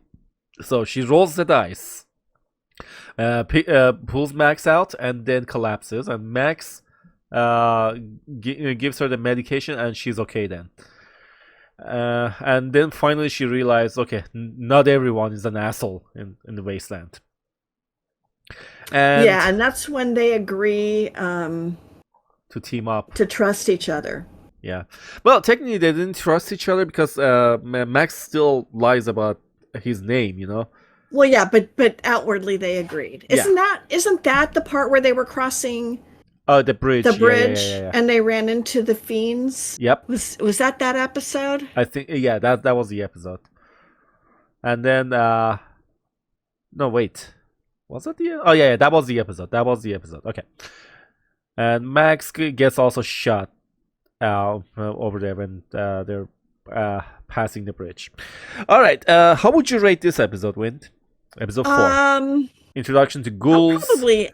I don't know. I mean, I think I'm probably going to want to go 7.5.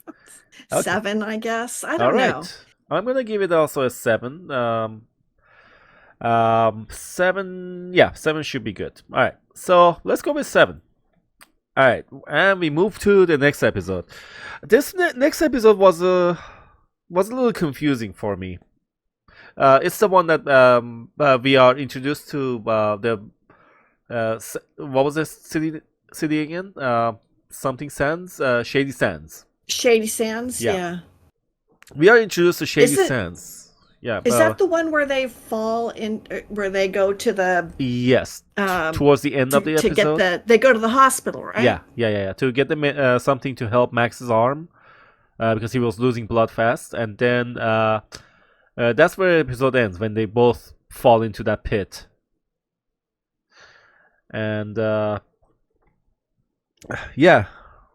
So this episode has been a little confusing for me, and I think it had like a lot of unnecessary scenes that we could actually remove.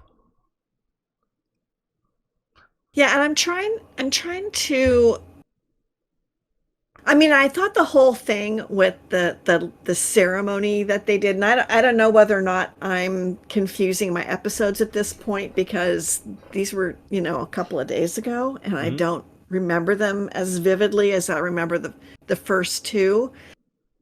And I also think that I was only 50% there for these episodes, so a lot of them are just kind of running together for me. But I think a lot of the stuff that they did in Vault 4 seemed that's the next episode, the trap. A little weird to me. I don't know. Yeah. And also, welcome back. Okay, we're talking about episode 5 now. So I was with Vault 4. I didn't get really what the ceremony was supposed to be about. I mean, I get that it was like in remembrance of Shady Sands and everything. I don't think they needed that scene, honestly. It was just like, what? I don't get it. That's still episode 6. And then the whole thing with what did they call her? The fire mother? Fire mother? Or yeah. I was just like, right, because they never explained that. Yeah, both unless that episodes ties 5 into and the 6. cold fusion and the power and lights and all that stuff, and that's what they're equating to fire or something. I don't know. I just there were pieces of it that I thought at the end, there were pieces of it that I thought, okay, well, yeah, I see why they showed those things, because they had to link Shady Sands.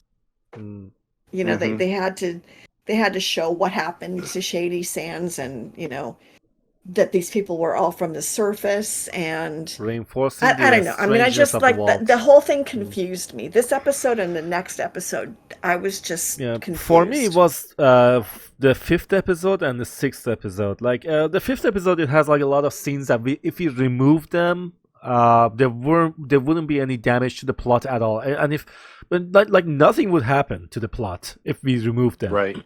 We already established the relationship between these two characters, and we suddenly have another scene, Lucy and Max interacting, and same thing, they're trying to send the same message. Okay, what how would the interaction would be, and the character develop, how would they develop like from this point on. Like we already Right. had one scene, and then we have another scene like shortly after.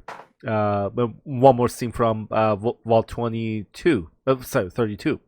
So we could actually remove those. They were unnecessary. Like and Well, there was but like a exposition dump about the Shady Sand. Mhm. And I mean, yes, we need to know about Shady Sand, but I would have, I don't know, but maybe there was a better way. I'm keep thinking there might have been a better way to introduce us to Shady Sands. Yeah, so with Vault 4, I get why they did it the way they did it, because so when they get in there, you think straight off the bat something's not right here. Mhm. Yeah. And so they keep showing you this cult-like behavior. They show you the Cyclops guy, and you're like, what the heck's going on here? And the people Then with they the blue eyes. right, you see the guy with the nose on his forehead, and you're like, are they experimenting on these people that come in here? But then they're like, don't go to level 12. Mhm. Whatever you do, do not go to level 12. And We're do like, not okay, ask. there's Yeah. something sinister going on level 12. So like you it's great. It develops Tension and curiosity Lucy- for the exactly. yeah. And it develops her character a little bit. It develops her eye to see the nefarious nature Mhm. behind things.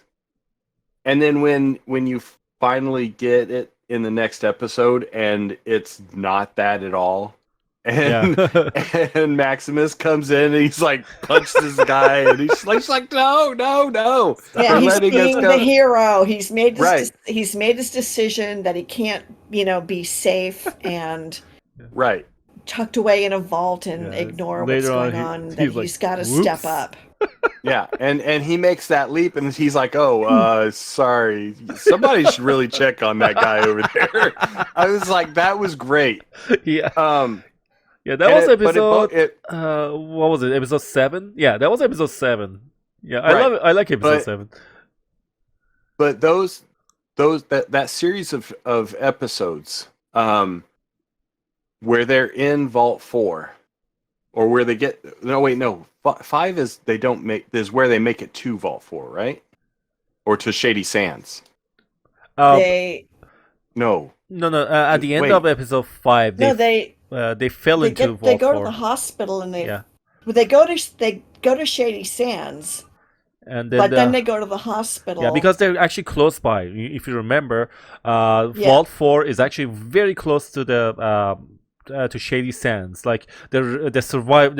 Everyone in that vault is just a survive. Oh, by the way, Repairman, you're gonna if you haven't watched it, it's gonna be a spoiler for you, buddy. And hello, how are you, buddy? Good to see you. Welcome on in. And if you haven't watched it, as long as that spoiler alert is there, be advised, buddy. Good to see you. Definitely go watch the show if you haven't seen it. Yeah, It you is- have to even- watch it. Even if It's you're not a Fallout really fan, good. it is a very good story on its own. Very good. Yeah, I was telling at the beginning of the stream. In recent years, this is the only show that I really enjoyed in recent years. So I highly recommend wonder- it. I Okay. wonder what people who know absolutely nothing about Fallout of the Well, show. I'm one of them. I mean, not Really? that I. You yeah, had no no background at all. like only just minutes of watching some people's stream. That's it. I had no idea what I was looking at. Like I was watching, Wow. for example, I was watching Onota play like the Fallout, and I was like mainly focused on like jiggly boobs than than the Fallout itself. Like until after 10 minutes, I mute the stream and then go be about my business. So I had no idea what I was looking at. So yeah, I'm one of the examples. Like I've never played any of the Fallout games. I didn't know anything about it, and then that's it. So I watched the show, and it was brilliant. for me. Like the show was, we didn't have a video game to like show adaptation this good before. I mean, yes, you can argue, yes, Last of Us was good, but I guarantee this is way better than that. Way better than how they adapted Last of Us into a show. I guarantee. So definitely, Repairman, you gotta you gotta watch this. If it seemed a really faithful adaptation, I will pay $1 million for the props and the sets from the show. Wait, you already watched it? Oh, yeah, the first episode. You watched the first episode. Oh yeah, definitely go watch the rest. All right, back to the rating. Okay, so how would you guys rate episode 5? My rating would be I'm thinking between 5 or 6. I'm gonna give it 5 because, like I said, it had a little bit of unnecessary scenes that if you remove it, nothing is gonna. It's not gonna damage. Have a show. They wouldn't have a show for that episode if they hadn't put those unnecessary scenes in there. Though that's the thing. Yeah. What else would they have?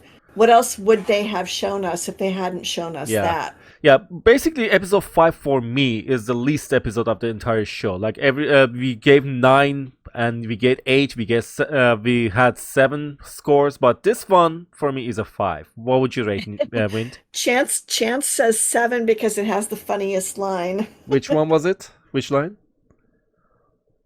What line? I'm not sure what line he's talking about. Yeah, I'm thinking about it, but I'm not sure. The guy was fucking my chickens. Oh no.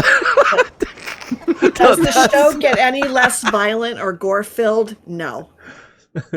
No, well, in some places, yeah, a little bit, but you don't see exactly blood, but you see like crushed foot. No, it's gory. Yeah. Okay, let's see. Do you want to make explode? What? Wait. I'm not sure.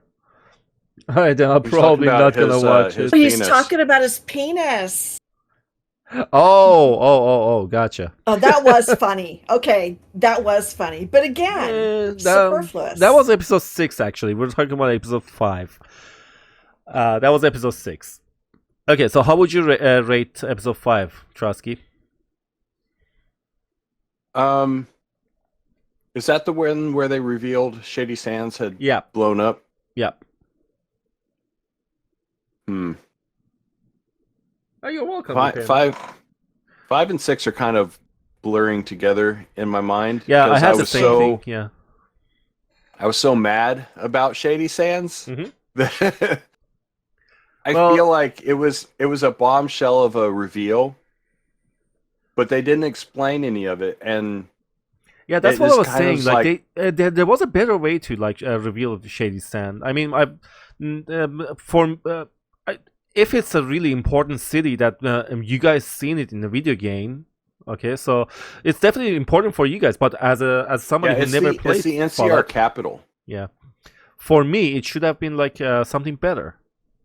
Instead of like revealing, okay, there's a big hole, and then they're like talking to each other, like kind of like a unnecessary exposition dump.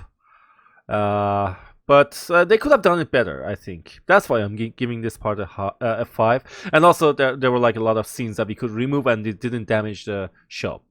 So you're giving it a 5 or 6? I would probably still give it a 6. Okay. Yeah, I would give episode 5 a 6, and I'd probably give episode 6 a 5. Okay, so here you go. This one is gonna be 6 then. Because I think we all kind of walked away from episode 6 going, what? Yeah. Episode 6 pissed me off, I think. Yeah. For me, this episode, I'm gonna give it a 6. So Wayne, you said you're gonna give it a 5. It's the one with the penis joke. I because, you know, like I said, it was the episode where I thought, why? Right. It was at 6. I was like, I have way too many questions, and there's not enough episodes for them to answer everything. So it really made me worried about where the show was going to go. Yeah, that's what I was saying. And- Like there were like too many. It got too complicated, and if the writers don't know what they're doing, or if they rush it, or even the director tries to do something to wrap things up faster, or maybe studio does something, a variety of reasons. There's gonna be plot holes, and plot holes kills a TV show. And luckily that didn't happen. We spent a lot of time in the past in episode 6, didn't we? Isn't that when he planted the bug, or was that in episode 7? No. That's episode 7. 7, okay. But that's when he got the bug, though, right? Episode 6 is when he starts doing the commercials. Yeah. And then he finds out that his friend, he gets the card at the end of episode 6. Oh yeah. To go meet the girl, to the lady at the cemetery. Cemetery, yeah. And then, okay. Right, and then you have the actual meeting in 7. In 7, okay. Where he gets the bug, and in 8 is where he actually plants the bug on her thing and starts listening to it. Okay, all right. But I did have to giggle at the fact that Cooper is the pit boy. I know. The Fallout Boy. The thumbs up. With the thumbs up. And it kind of drove home when he shot the billboard through the head. It was just like, okay, all right, now I know why, because he was the guy. That was cute. That was funny. But yeah, I feel like they had overcomplicated the story, and they had too many questions at the end of 6 for me to feel comfortable with the storyline so far, which in its own way is plot development that's good, because it draws the audience back in to find out where this is going, because it has to, they have to explain something.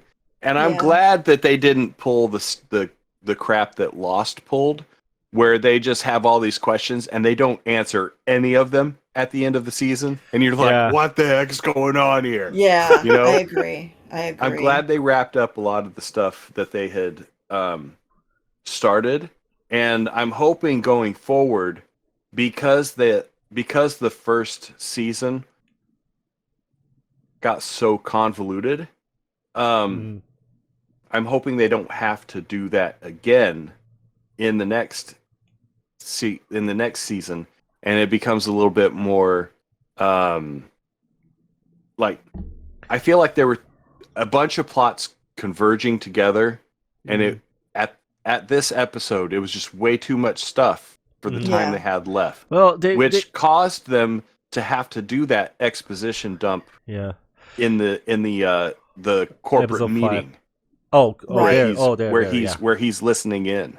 You know, they just do this exposition dump, and you're like, oh, okay. Well, they handled it well, because they cut between that and Lucy learning what's what. Yeah. And it goes back and forth.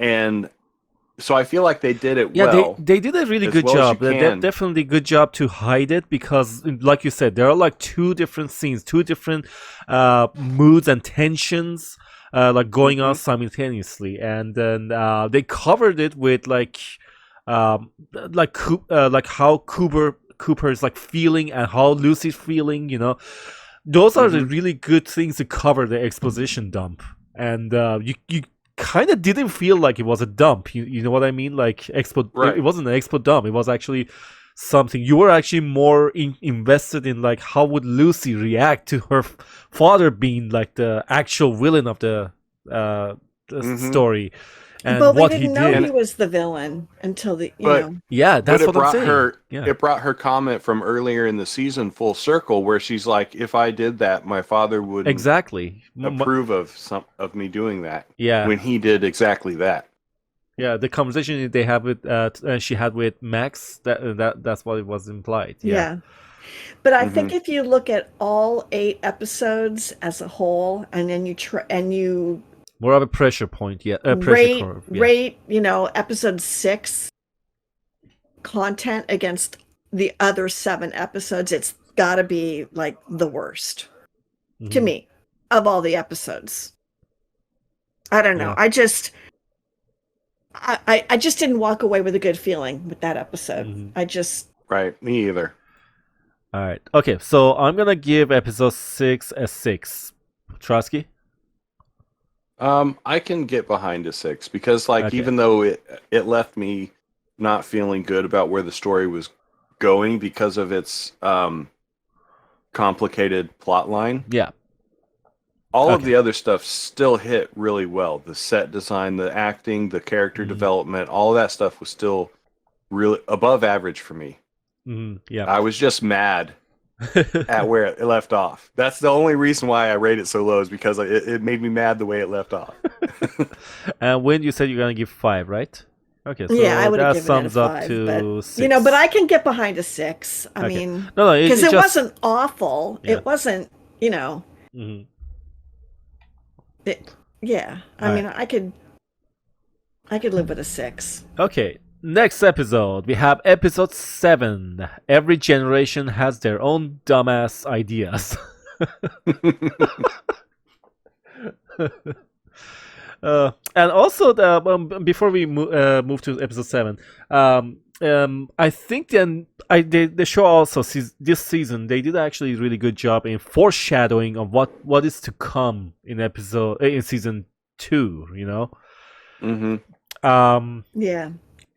For example, like the reveal of the new city. Like, I don't know what it is, but you guys are saying New it's Vegas. from New Vegas. Yeah. Okay. And Yeah. the mystery of what's gonna happen in Vault 31, and also you can connect it to like what happened to Vault 32. If what happens if Vault 33 actually realize what's going on.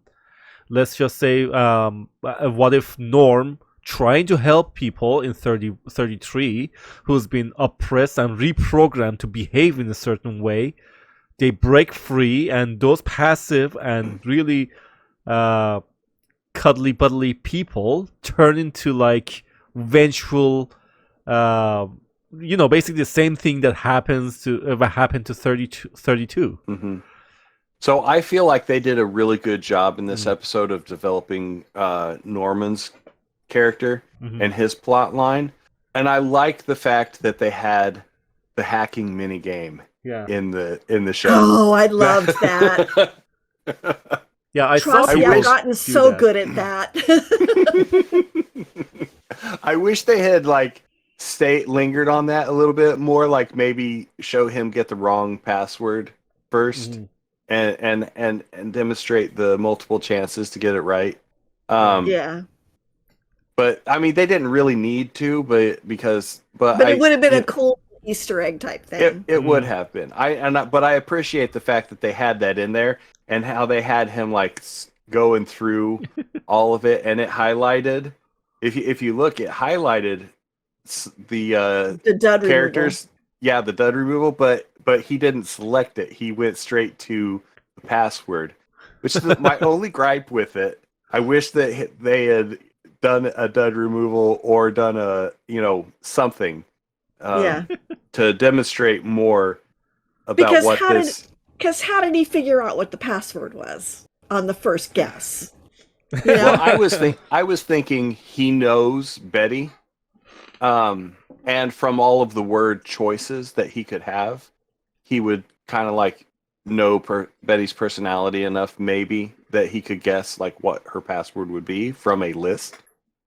But that's the only reason I could come up with in my mind of why he got it first try. But I do have to say, there have been times where I've done the mini game and I got it the first try, and I was like, I did that earlier today.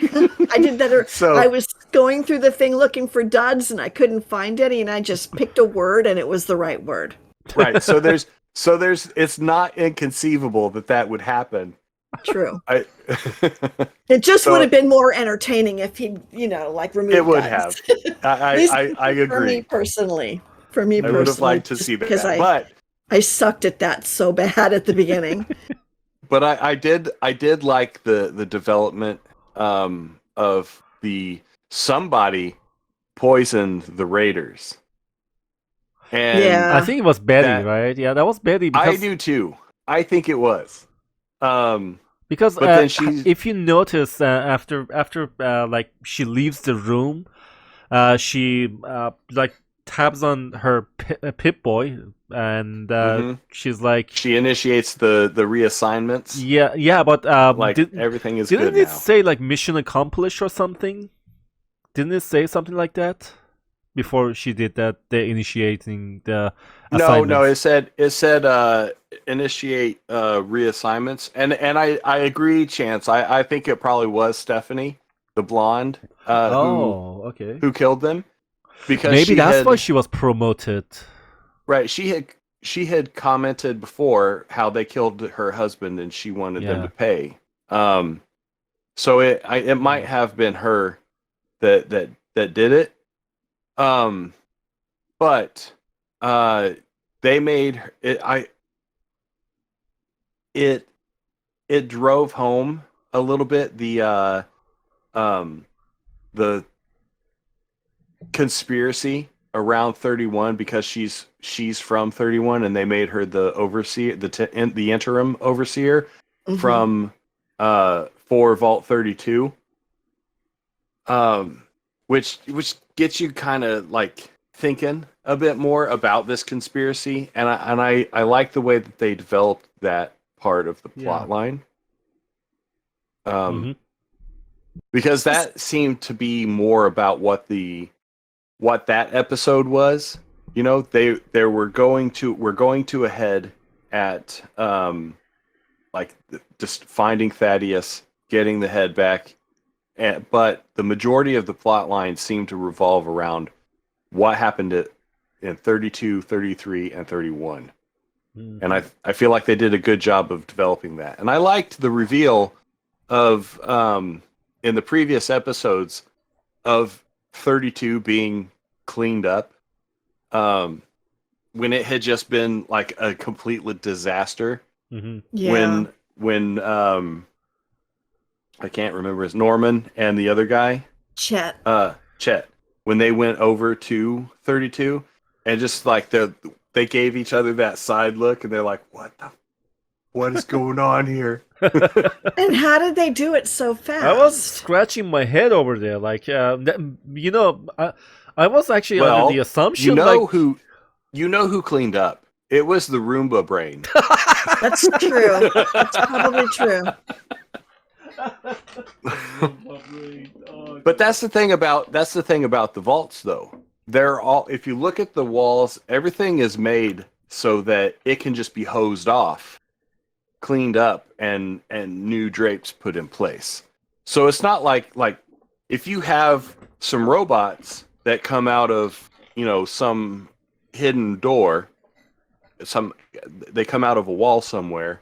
Mhm. They move all the bodies, put them in the incinerator or the compost, like they were doing in the first few episodes after the Raiders attacked. Oh yeah. They have to do is get rid of the bodies, hose everything down, and then put up new drapes. And there was a drip of blood on the foosball table.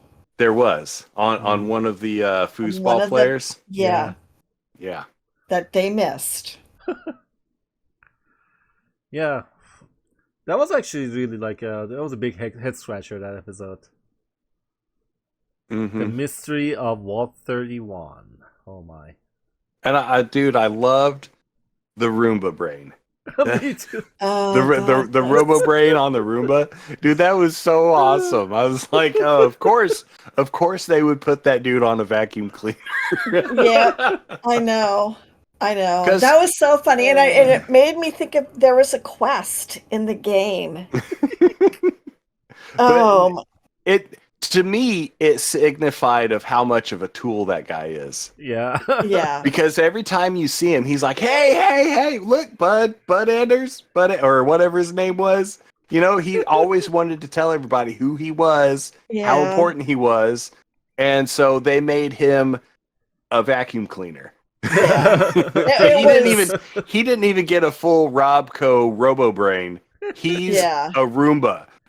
It was poetic. Right. Oh god. It was poetic. Although we don't know it's a brain until episode 8. but still. Yeah. Right, but I thought I loved that part. That was so funny. Mhm. He's like, just hang on there and let me inject you with this. Yeah, I mean, Stop! he You're not was just supposed to like, go there. Stop! Oh, why aren't you listening? what Nobody a that clown works. he was. I mean, Yeah, you know what that reminded me of? What? It reminded me of the scene from Moana with the crab. He's like, "You can't run from me," and then she starts running away. He's like, "Oh, you can. You keep surprising me." I never saw that movie, so I Yeah, don't like know. I said, it's- there's like a really good I- balance between humor in the show and then the Mhm. how the plot and the dark time twists that comes in. Yeah, it was very balanced. Yeah. This is true. Yeah, they did a good job, and I liked how they started. Even though they're still building up the tension in here, they started doing some reveals. Yeah, Um, they made sure to try he and- sucked. Right. they were doing some reveals. They started developing Moldaver's character a bit more. You get the interactions between her and Cooper, and I feel like they did a good job of continuing the plot without giving everything away. Hmm. Yeah.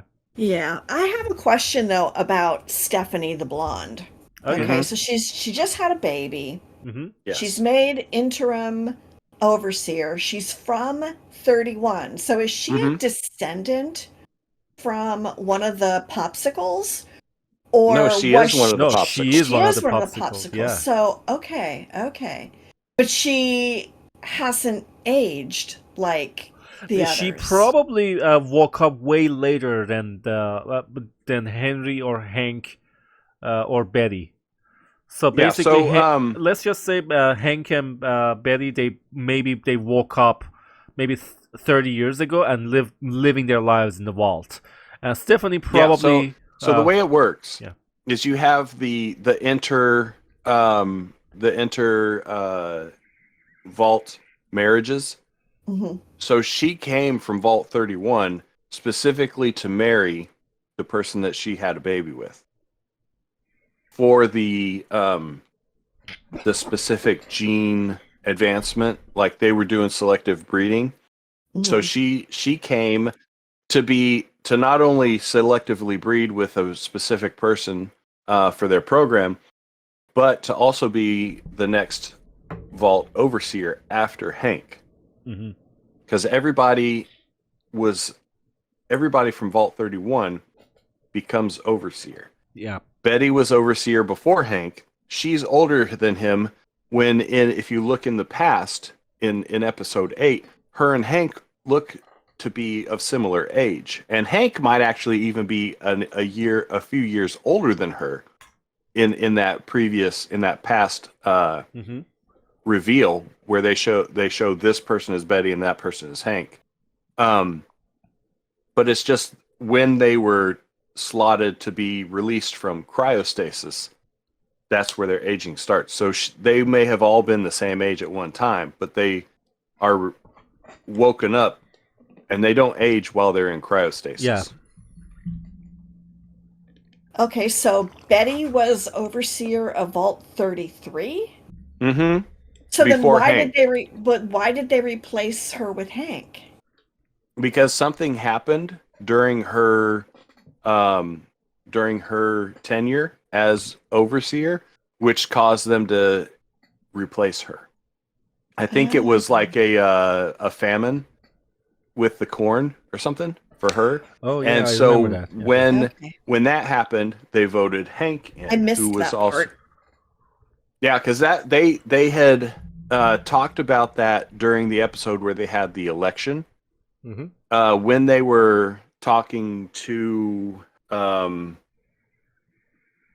they were discussing something, and they were saying, well, Betty has more experience, and somebody commented, well, but bad things happened when she was overseer. That's why she was replaced to begin with. I voted for Something to that Betty. I effect. just wanted you to know. Right, I remember that conversation. Wasn't it that older dude that was having the conversation with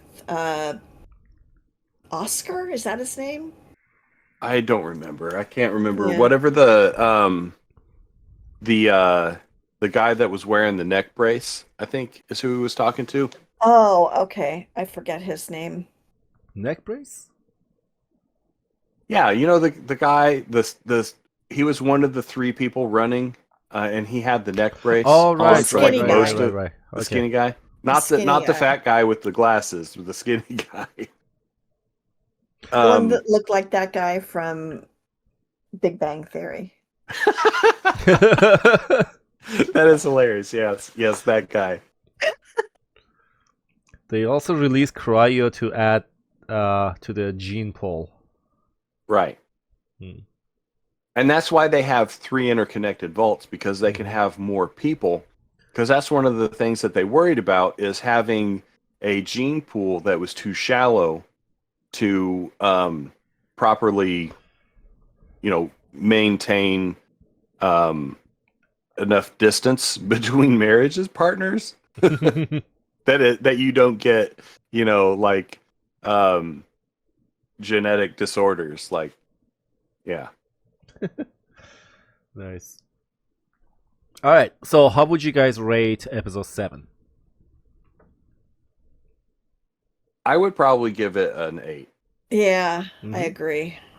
Win? Because I felt You they 8 too? Okay. I felt they advanced the plot at a very consistent pace in that episode. They gave us more information about 31 that deepened our intrigue into that. Like, I was literally on the edge of my seat, like waiting for what is going to happen when he goes into this Vault 31. I was the same way. And yeah, and I felt they did a really good job with that. I liked the contrast between the past, the stuff we're learning in the past, and the stuff we're learning in the present. Yeah. I felt like they did an overall good job in that episode. Yeah, I agree. It had the same tension, and I need to know what happens next that the first 2 episodes had. Right. Mm-hmm. Yeah. Okay, 8 it is. All right. And the final episode, the beginning. Description, war. What is that saying that they were keep saying? War is the same? Or no? War is War never changes. War never war changes. never changes. That's right. Okay, and this is also something that this in this episode we also learned that Cooper is actually, I mean, it was hinted a couple episodes ago by those sheriff guys, okay, the deputies, and that guy, the government guy, that like the president. President. Thank you. That okay. You've been around for 200 years. What is keeping you going? Like, are you still looking for her? Like, so now it is But revealed. the her wasn't his wife. The her or his daughter. The her. It has to was be the Moldaver. daughter. Yeah, I agree with. No, not Moldaver, because I don't think it was Moldaver. I think he's looking for his daughter. Yeah, Trosski is right. I mean, when he says his family, so there's a possibility that also he's aware that his wife is also there or something, or maybe he's also looking for his wife, but mainly I would say for his daughter.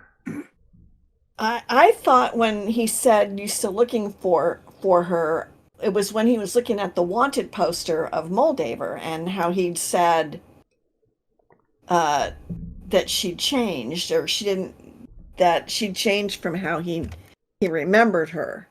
So so you're conflating 2 different topics there. Okay. They had been talking about that, and it's easy to do because they had been talking about that. They said, "Are you still how long have you been looking for her?" And then he looks over and he says, "Now, why do you have this picture up here?" Okay, yeah. So then I it's guess I two got different confused. conversations. Okay, I got confused in that case because I thought he was talking about Moldaver.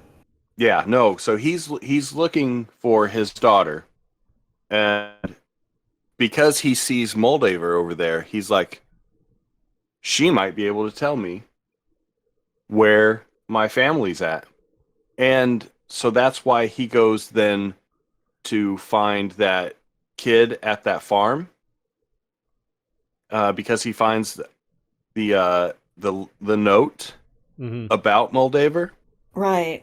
And so he's now asking questions because he wants to find her so that he can find out what happened to his family in the past. Because if she's around, then his family's probably around. Right. There's a chance that his family could be around. So I wonder what vault they ended up would have ended up going to. I don't know. I know that there's one of the good vaults. Right, one of the good vaults. Whatever that means. Yeah. But his needs shift a few times in that episode because he's looking for Moldaver. He's also looking for the head because he still wants to get paid, of course. And then he sees Hank and his priorities shift again because he's like, Moldaver is no longer important. This SOB right here has all the answers because I know this guy from 200 years ago. Yeah, and he was my wife's assistant. Right. So if anybody knows, he's going to know. And I loved the way they had that reveal in the flashback when he's like, this is Hank. Oh, that was, and you're like, oh my God. And then he's like, thanks, Betty. And I was like, no. And how did they get him looking so frickin' young? I know. They probably used the same technology they used Marvel to do what's her name, Leia in the Star Wars, where they had someone who with similar features and they used CGI to. Oh, okay. I think it was in Rogue One. It. That makes sense because. Oh, was that Rogue One? Yeah. Because I got to tell you, that looked like a young Kyle MacLachlan. that was. Yeah, X-Files. they did a good job. No, not X-Files, but Twin Peaks. Yeah. You know, right there. Honestly, I don't get impressed anymore because once you see something in somebody did it for the first time, yes, that's when you get amazed by that. But when the same thing they do it over and over, you're like, I've seen this before. But yeah, that blew me away though. Yeah, I liked the way they did those reveals because you get those reveals, and then in the present, Lucy is finding out about what her father has done, and then you find out that this ghoul that's been like snapping and snarling at her the whole time is her freaking mother. Are you kidding me? Yeah, that I kind of thought maybe I had a feeling that her mother was alive, but it didn't occur to me that her mother was a ghoul. But then seeing the ghoul at the table with Moldaver, I thought, okay, this is important. This is her mother. Yeah, but I wasn't sure. It was heartbreaking, though. I mean, it was bad enough. Like, you kind of sympathize with Lucy, like how she feels, like learning all those things about her father, and then suddenly another bomb. And then she shoots her mom at the end to put her out of her misery and stuff. And it's like she's closing that chapter of her life and choosing to follow Cooper to find the true answers of like what is going on here. Yeah. I think when they showed the closeness between Rose and Moldaver during the scenes that Lucy was remembering as a child. They might be it was just like, that's gotta be Rose. That's gotta be Rose, because why else would you keep her there? Exactly. And the reason that she didn't kill her or something, I mean, it was obvious, like she has some kind of attachment to her. Yeah. So maybe, I don't know, at some point they were like lovers or something. And I like how they had the cornfields out front, Mm-hmm. and she comes through the cornfields, Oh, that's right. Yeah. and then you have that reveal that they're like, that's her, because the people there recognize her. Mhm. And earlier she had said that when she was young, she used to Yeah. thought that was the thing in the sky sun, was yeah. the actual sun. And she's like, now I know it's only because my mother was there that made it feel so real. Yeah. But like, Oh my you God. have that reveal that she was actually outside at that time. And it makes you wonder, like, did they change did they add that Nebraska sky right there to solidify the idea in her head that this is where she thought she was? Yeah. Yeah, You it's know. kind of like saying I was born in the vault in the movie, in the Right. video game. But We're born really in the vault, you we weren't. die in the vault. You were, but like your character in Fallout 3 Right. wasn't born in the vault, Exactly. but always thought they were. So it kind of like brings that whole this is what we want you to remember. Yeah. This is how we Right. want The you to moment she remember is it. no longer a vault Vault dweller. dweller, yeah. Yes, yeah, for sure. Yes, Yeah, that was it's- actually definitely that was the moment of her renewal of the Mhm. end of the act 3, then renewal and the resolution of the character. You can feel it. Like she's gonna be totally like a different person in season 2. We can guarantee. Mhm. And also maybe Oh, yeah. her new character arc should be like learning like how to be more like Cooper or somebody. She's still young. She needs somebody to learn something. So basically, everything she learned was from her father. Now she knows that her father wasn't who she thought he was, and now she needs another role model or somebody to learn Mhm. about the new world. So Well, Cooper did tell her that she was going to turn into him, not as a ghoul necessarily, yeah. but with Right. his outlook on. Yeah, that's right. I mean, maybe it's a foreshadowing for what's going to happen next season Mhm. with her personality. But yeah, she definitely. Yeah, but slammed also- the vault door shut on her past Mhm. for sure. But also, it's still in line with her character, because she's through every time she's faced with a difficult decision, Hmm. she just kind of smiles like okie dokie and moves on. And Yeah. I love that. I because it's, even though she's changing, she still maintains that aspect of like, okay, let's just push through this and get to the next thing, and Mhm. and we'll do it Yeah. with a smile while I cut this guy's head off with a ripper. Yeah, kind of like when she gave Cooper all the drugs at the end. You know, Right. maybe maybe I will become like you, but I'll never be you, or whatever that line was that she said. Right. And Which Cooper, you know, yeah, and I think that shooting her mother in the head and closing that chapter, and that whole the okie dokie and the way she said it, the facial expressions, the whole thing, there was no more innocence there. yeah, Right. There was no more naivety. And I like Maximus's arc there, where he's finally made that decision that he is going to go get her. That even though like he still maintains that cowardice of, I'm going to get her and we're going to go to the vault and not have Yeah, to deal where with this it's- anymore. Where Yeah. it's safe.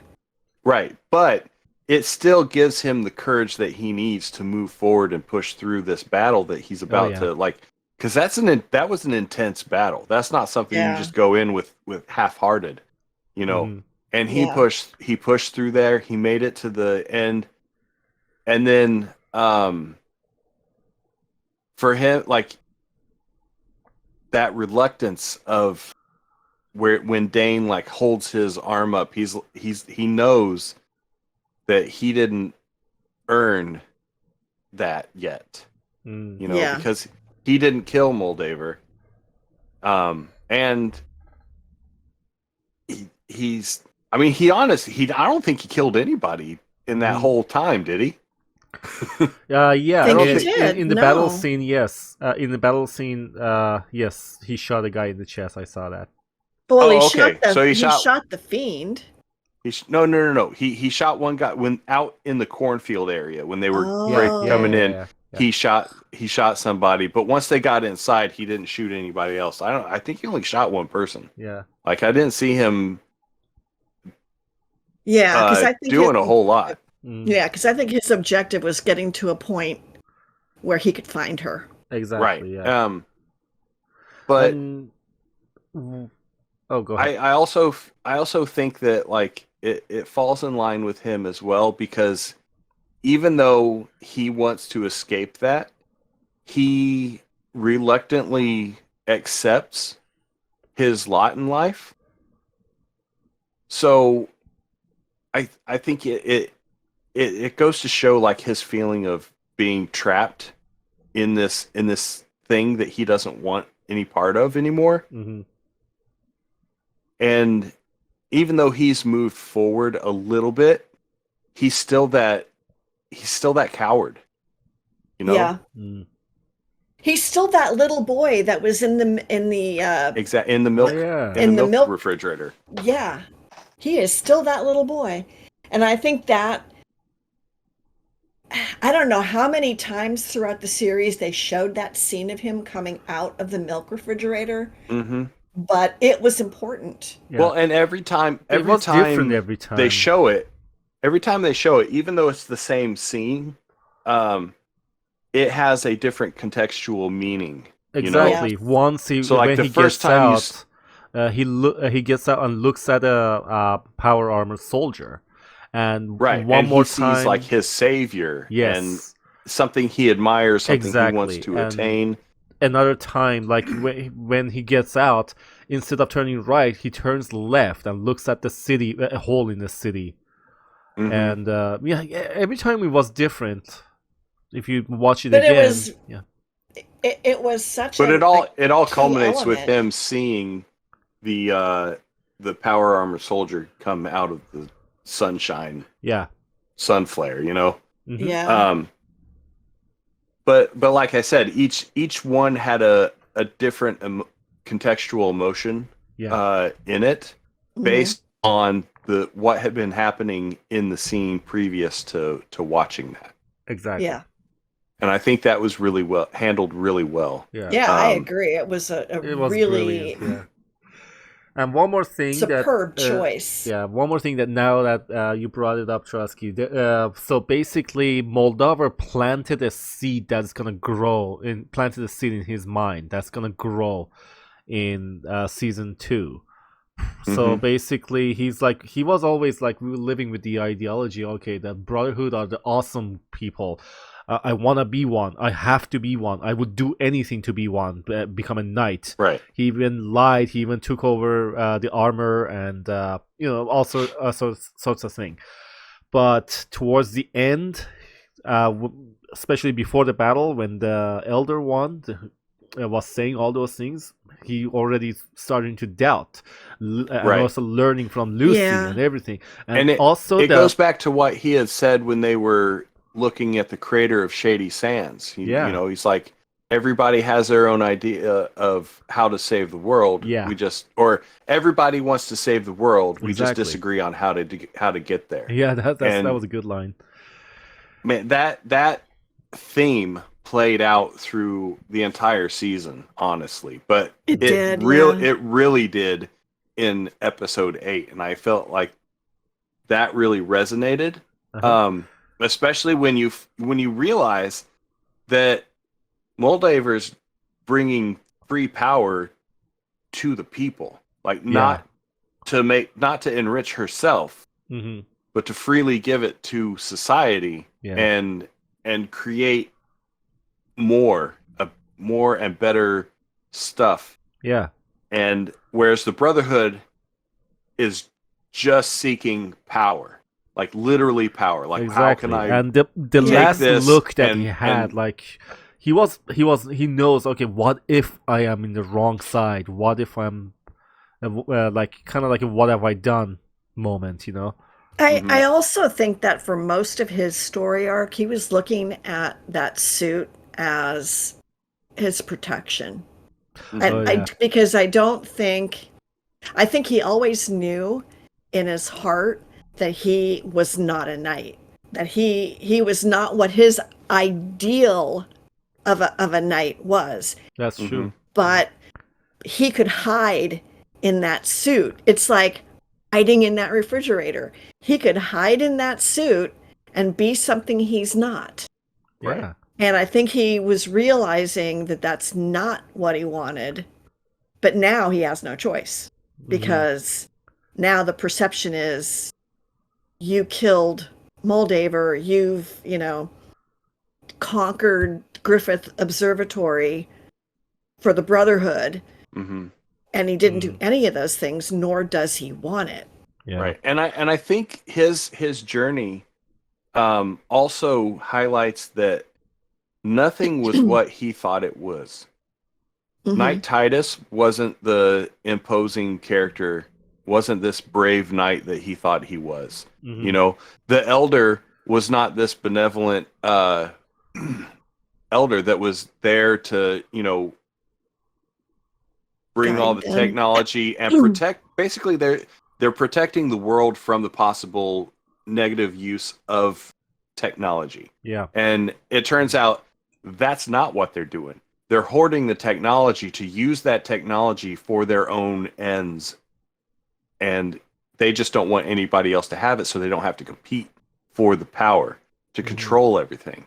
And he sees that his life leading up to where he's at now is just like him, not what it seems, or not what it projects to the outside world, Yeah. Yeah.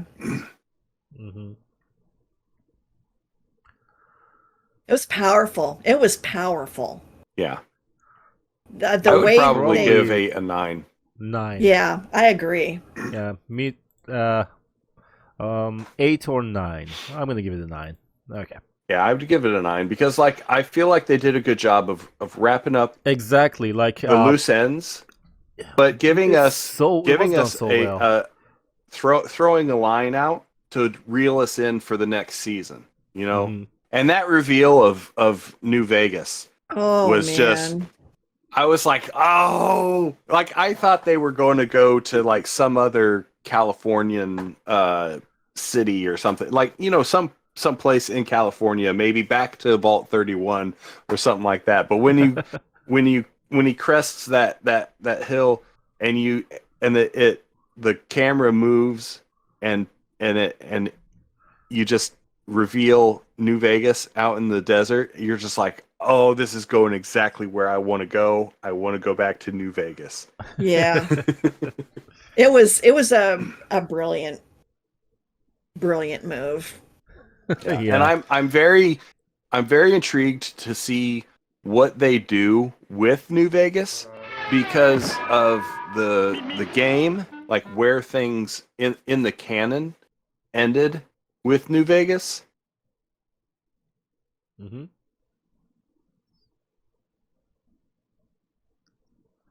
Hello? All right. Oh, yeah.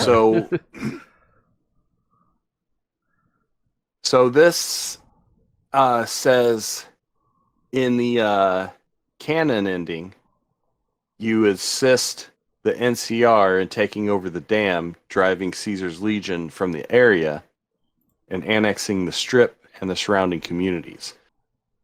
So that means I was wrong in my initial thought that it was going to have something to do with Mr. House, because I think in order to get the to go with the NCR, I don't know if you have to kill Mr. House, but I think you might have to kill Mr. House in order to side with the NCR. Is that like a villain of the Fallout, Mr. House? Mr. House is the is what they call the owner of Robco. It's like his I I think his name is Robert House. I think maybe I might be wrong about that. It's been a while. Okay. Yeah, I think it's Robert House. He's the president of Robco, Robert Edwin House. Yeah, right here. And he is basically the driving force behind the story of Fallout New Vegas. So you're this courier and you're carrying this platinum chip. And you get Robert shot in the Edwin. head. Okay. Right, you get shot in the head and buried, yes. And then one of Robert House's Securitrons digs you up, takes you to the doctor who patches you up, and then you start your journey to find the guy who shot you, which then leads you to Mr. House, who reveals that he's, done this whole thing to get this platinum chip because it's crucial to upgrade his robot armies and allow him to take over the strip and basically all of the Mojave Wasteland. Mm-hmm. And so you can either choose to help him or side with the NCR and help them, or you can side with the Legion and help them. The Legion? But I don't remember if you have to kill him at the end of the game to side with one of the other factions, or if you can just leave and not never go back to him.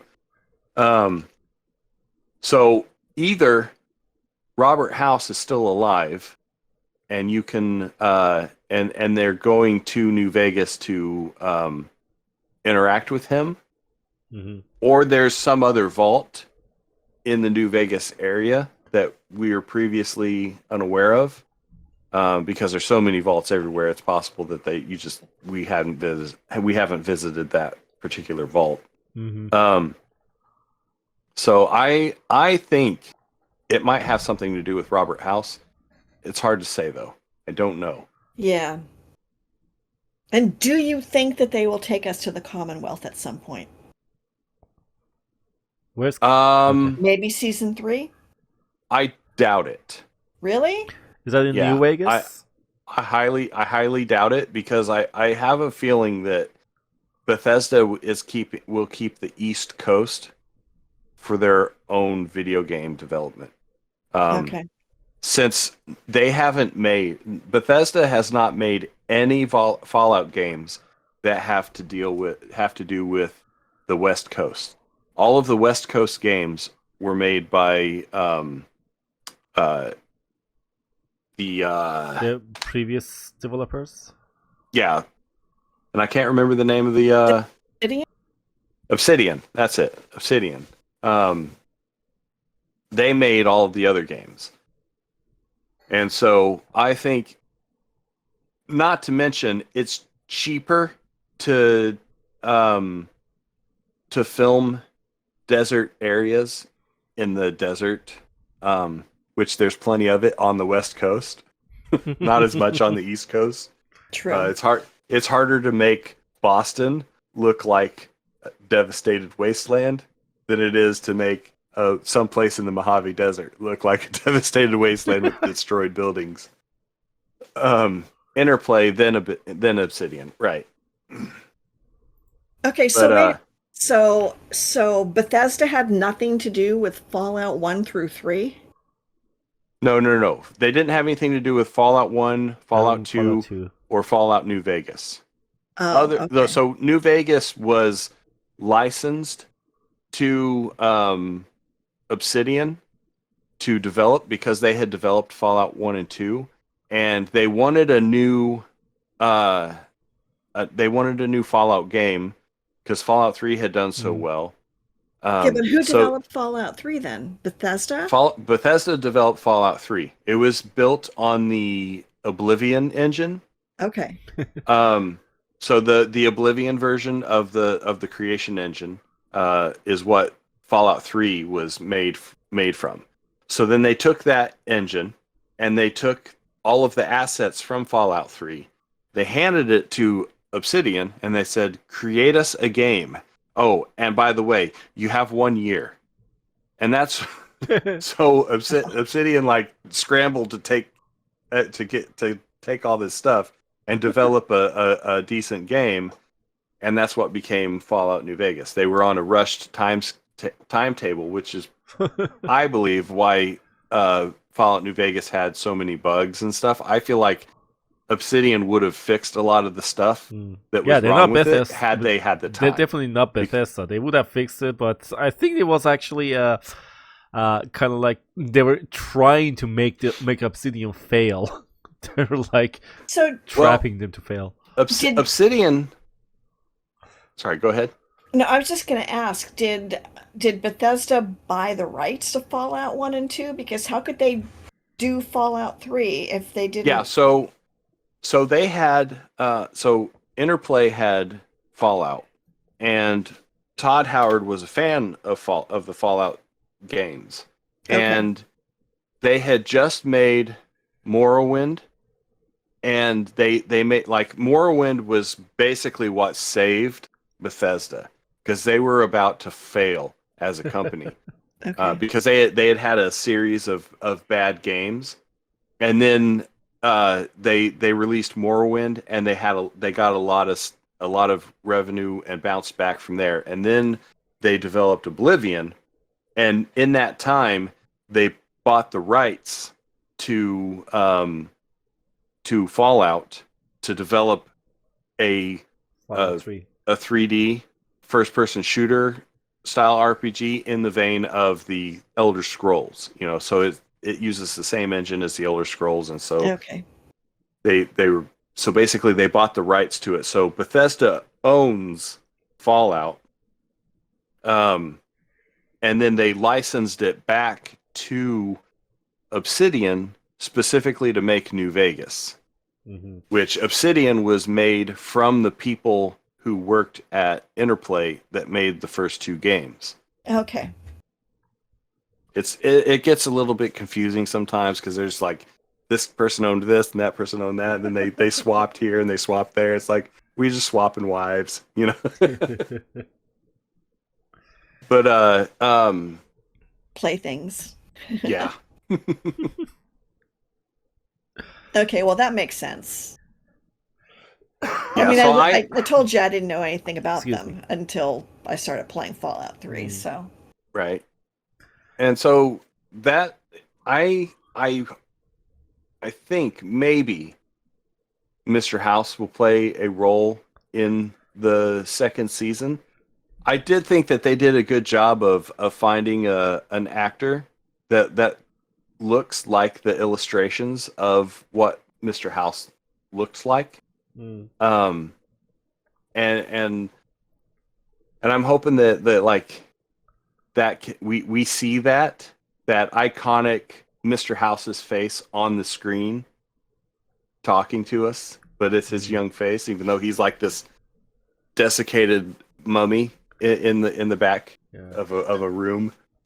Yeah, there's also I don't know if you guys noticed it or not, in that meeting area where Cooper was eavesdropping.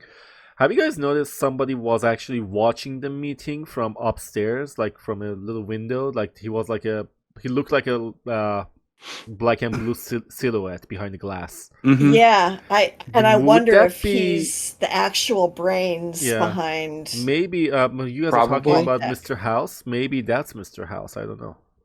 No, because Mr. House was in the room talking to them. He was the Robco guy. Okay.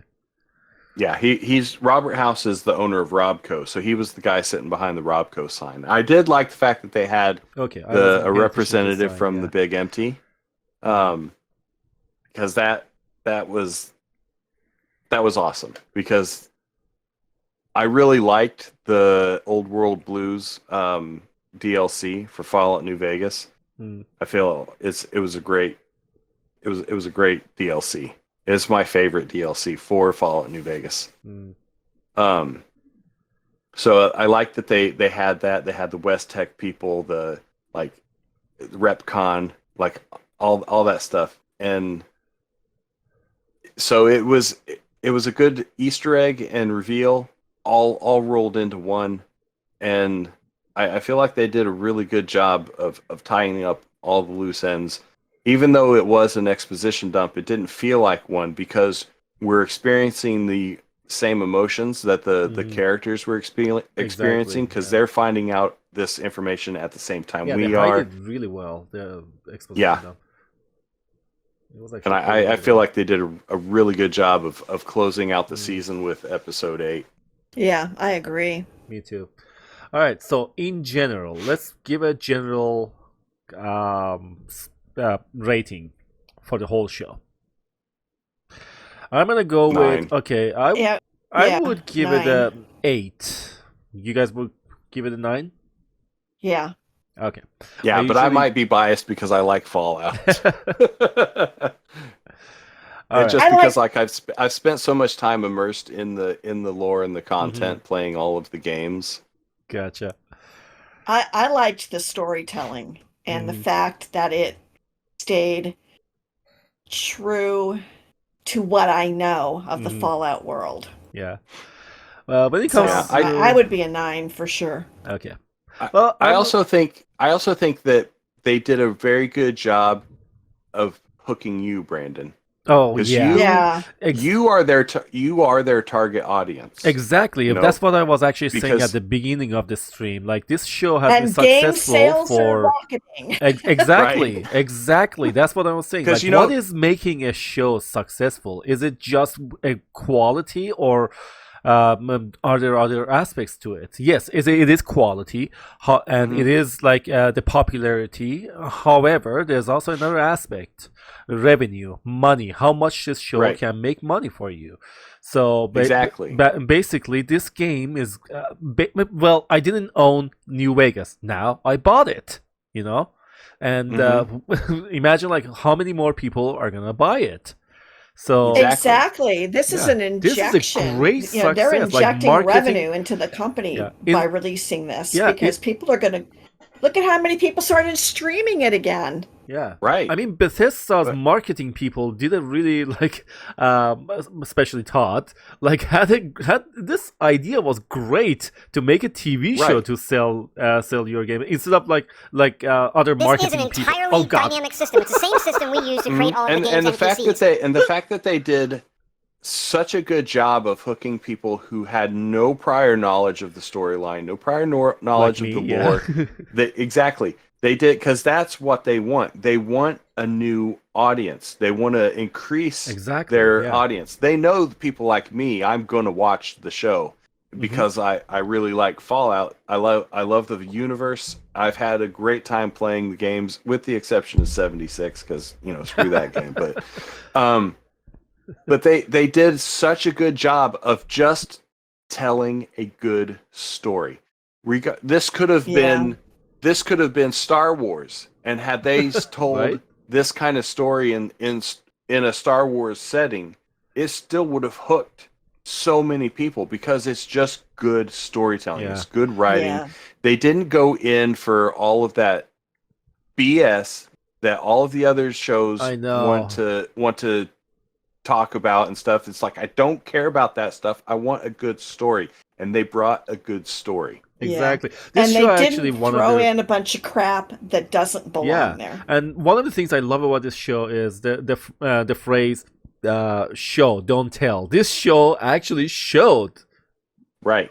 It didn't tell. Like maybe at the end, at the episode 8, but it was actually hidden really well. The exposition dump, it was hidden really well, so we didn't really notice that.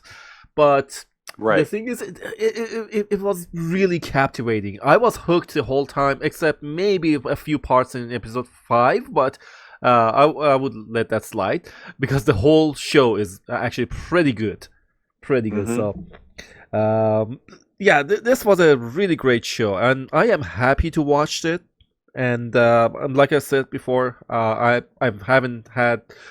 haven't watched a good show in like a few years, and this is the first one, maybe 5 years. I don't know. So that's why I am gonna give it an 8. I'm not gonna give it a 9 because I'm a really tough grader. 9 usually is something that I would give to masterpiece. So the only show I think It's I not gave. a masterpiece. Are you kidding me? Well, I mean, compared to, I mean, I know it's a different genre, but compared to Planet Earth 2 and the way that they filmed that, I would say, I would give that a 9, like, or maybe Breaking Bad.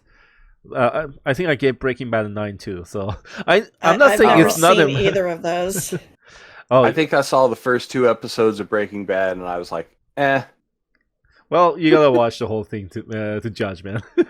I love this. I mean, that show has like one of the best cinematographies I've ever seen. Like, I've actually learned so much about like different types of filming and like editing, and also like different types of angles that had meaning with for the predicament. Yeah. It's a great show. I'm not saying Fallout is not a masterpiece. It is actually really, really good. When I say masterpiece, like it's like something that, I don't know, like that you can't find the word for it. Like now, I can't find the word for it because it's so good. So yeah, but so I'm gonna give it a whole 8. It's a great show. I would definitely recommend it to everyone, and definitely would watch it again. And I don't think I will. This is gonna be one of those shows that you would never get bored if you watch it again. And every time you watch it, probably you're gonna learn something new. You know, some details that you lost. You know, you missed. Probably, we're gonna have those. All right, let me take off the spoiler alert sign. Okay. Now everybody can come. We're done spoiling the fruit. Yeah. All right, let me unpin the pin. All right. I was gonna create a character in Fallout. But I think it's a little too late. It's already like half an hour like past midnight. Yeah. Oh man. All right. Well, thank you guys very much for participating in the movie night, and also participating in this awesome conversation. This is actually really a very good conversation, like back and forth, like conversation about movies. I think I'm gonna post this on YouTube. Oh well, thanks for having us. Oh, absolutely. I enjoyed both the watch party because it was nice to be able to talk with everybody. Oh yeah. While things were being revealed and discuss like things and point things out, like, oh my god, they had this, they had that. I loved the fact that they had a Deathclaw skull at the very end. Oh, was that the Deathclaw? Yes, the skull that had the 2 horns on it. Yeah, That's a Deathclaw. I loved Codsworth. So I heard his voice. I'm like, excuse me, sorry. Oh man. All right, let me do a shout out for you guys. Guys, if you're not following Trosski and Wind, be sure to give them a follow. Let me do one of those shout outs. Let's watch a clip from Trosski first. Here we go. All right, let's see what clip is gonna play. Scotch is made, specifically made in Scotland, using like specific water. Okay, is that why it's called Scotch? It was. It's made in Scotland. Yes, that's what why kind it's of called water? Scotch. Yeah, I don't know if you knew that. Yeah, but, I'm actually curious Scotch now. What kind of water they're using? Like, well, is it's it usually water? like specific, like so, like each place that makes Scotch, they use the water from natural springs that come through the rocks that are unique to Scotland, and so that adds minerals into the water, which affects the flavor profiles of the Scotch. Oh, interesting. I didn't know about any of So, those.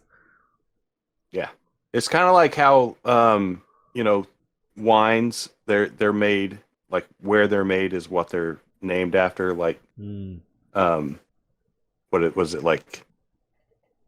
Oh, I don't know how champagne is made in Champagne, France. But even like American whiskeys, they're the water they use is specific waters from springs in Kentucky and Tennessee. That the same thing. The minerals add something to the whiskey. Be careful, you'll corrupt the man. Corrupt, man. I'm already corrupt, buddy.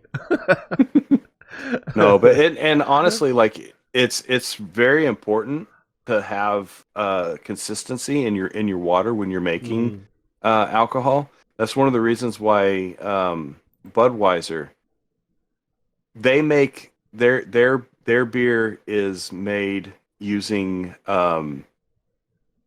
they use an osmosis type of filtration so that they get like a specific purity of water. So because they have like in Korea, Budweiser is made locally in Korea and bottled by, I think it's OB Lager.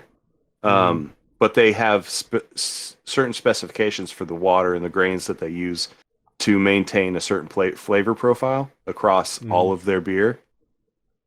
Even though it's not a good beer, it's still like they have these rigid standards, and it goes into like everything that you make. I use distilled water when I make beer. Cool. But yeah, we got some knowledge about. Okay, so basically, Trosski is our beer master. Yes, and Scotch is made in Scotland. Yeah. You have any questions? How to make beer? You can talk to Trosski. All right, let's watch a video from Wind, another wonderful streamer. Oh wait, unrecognized. Oh wait, unrecognized command. Why? Oh, because I'm such an idiot. That's why. Here we go. Okay, are we gonna get a famous Wind screen? Okay, I don't think Michael can do it. Oh wait, are both of you dead too? Yeah. Yes. Oh man. Yeah, I couldn't. Is this the one where Michael dies in the van? Not turn my flashlight off. No, no. T over and over again. Nothing was happening. I think this is where everybody died, and Michael is the only one Michael alive. is gonna. Are you all dead? No. We're all here, right? Are you all dead? Right where we're all piled in that. Yeah. We're all piled in that office. That was hilarious. Oh yeah, that was awesome. All right. Okay, guys, I'm gonna jump off Discord. Thank you again for joining the awesome conversation and breaking down. Yeah, thank you for having us. Oh, absolutely! Yeah, thanks for hosting. It's a pleasure. It was really fun. I actually love this conversation that we had. I'm gonna get this to YouTube if you guys are okay with that.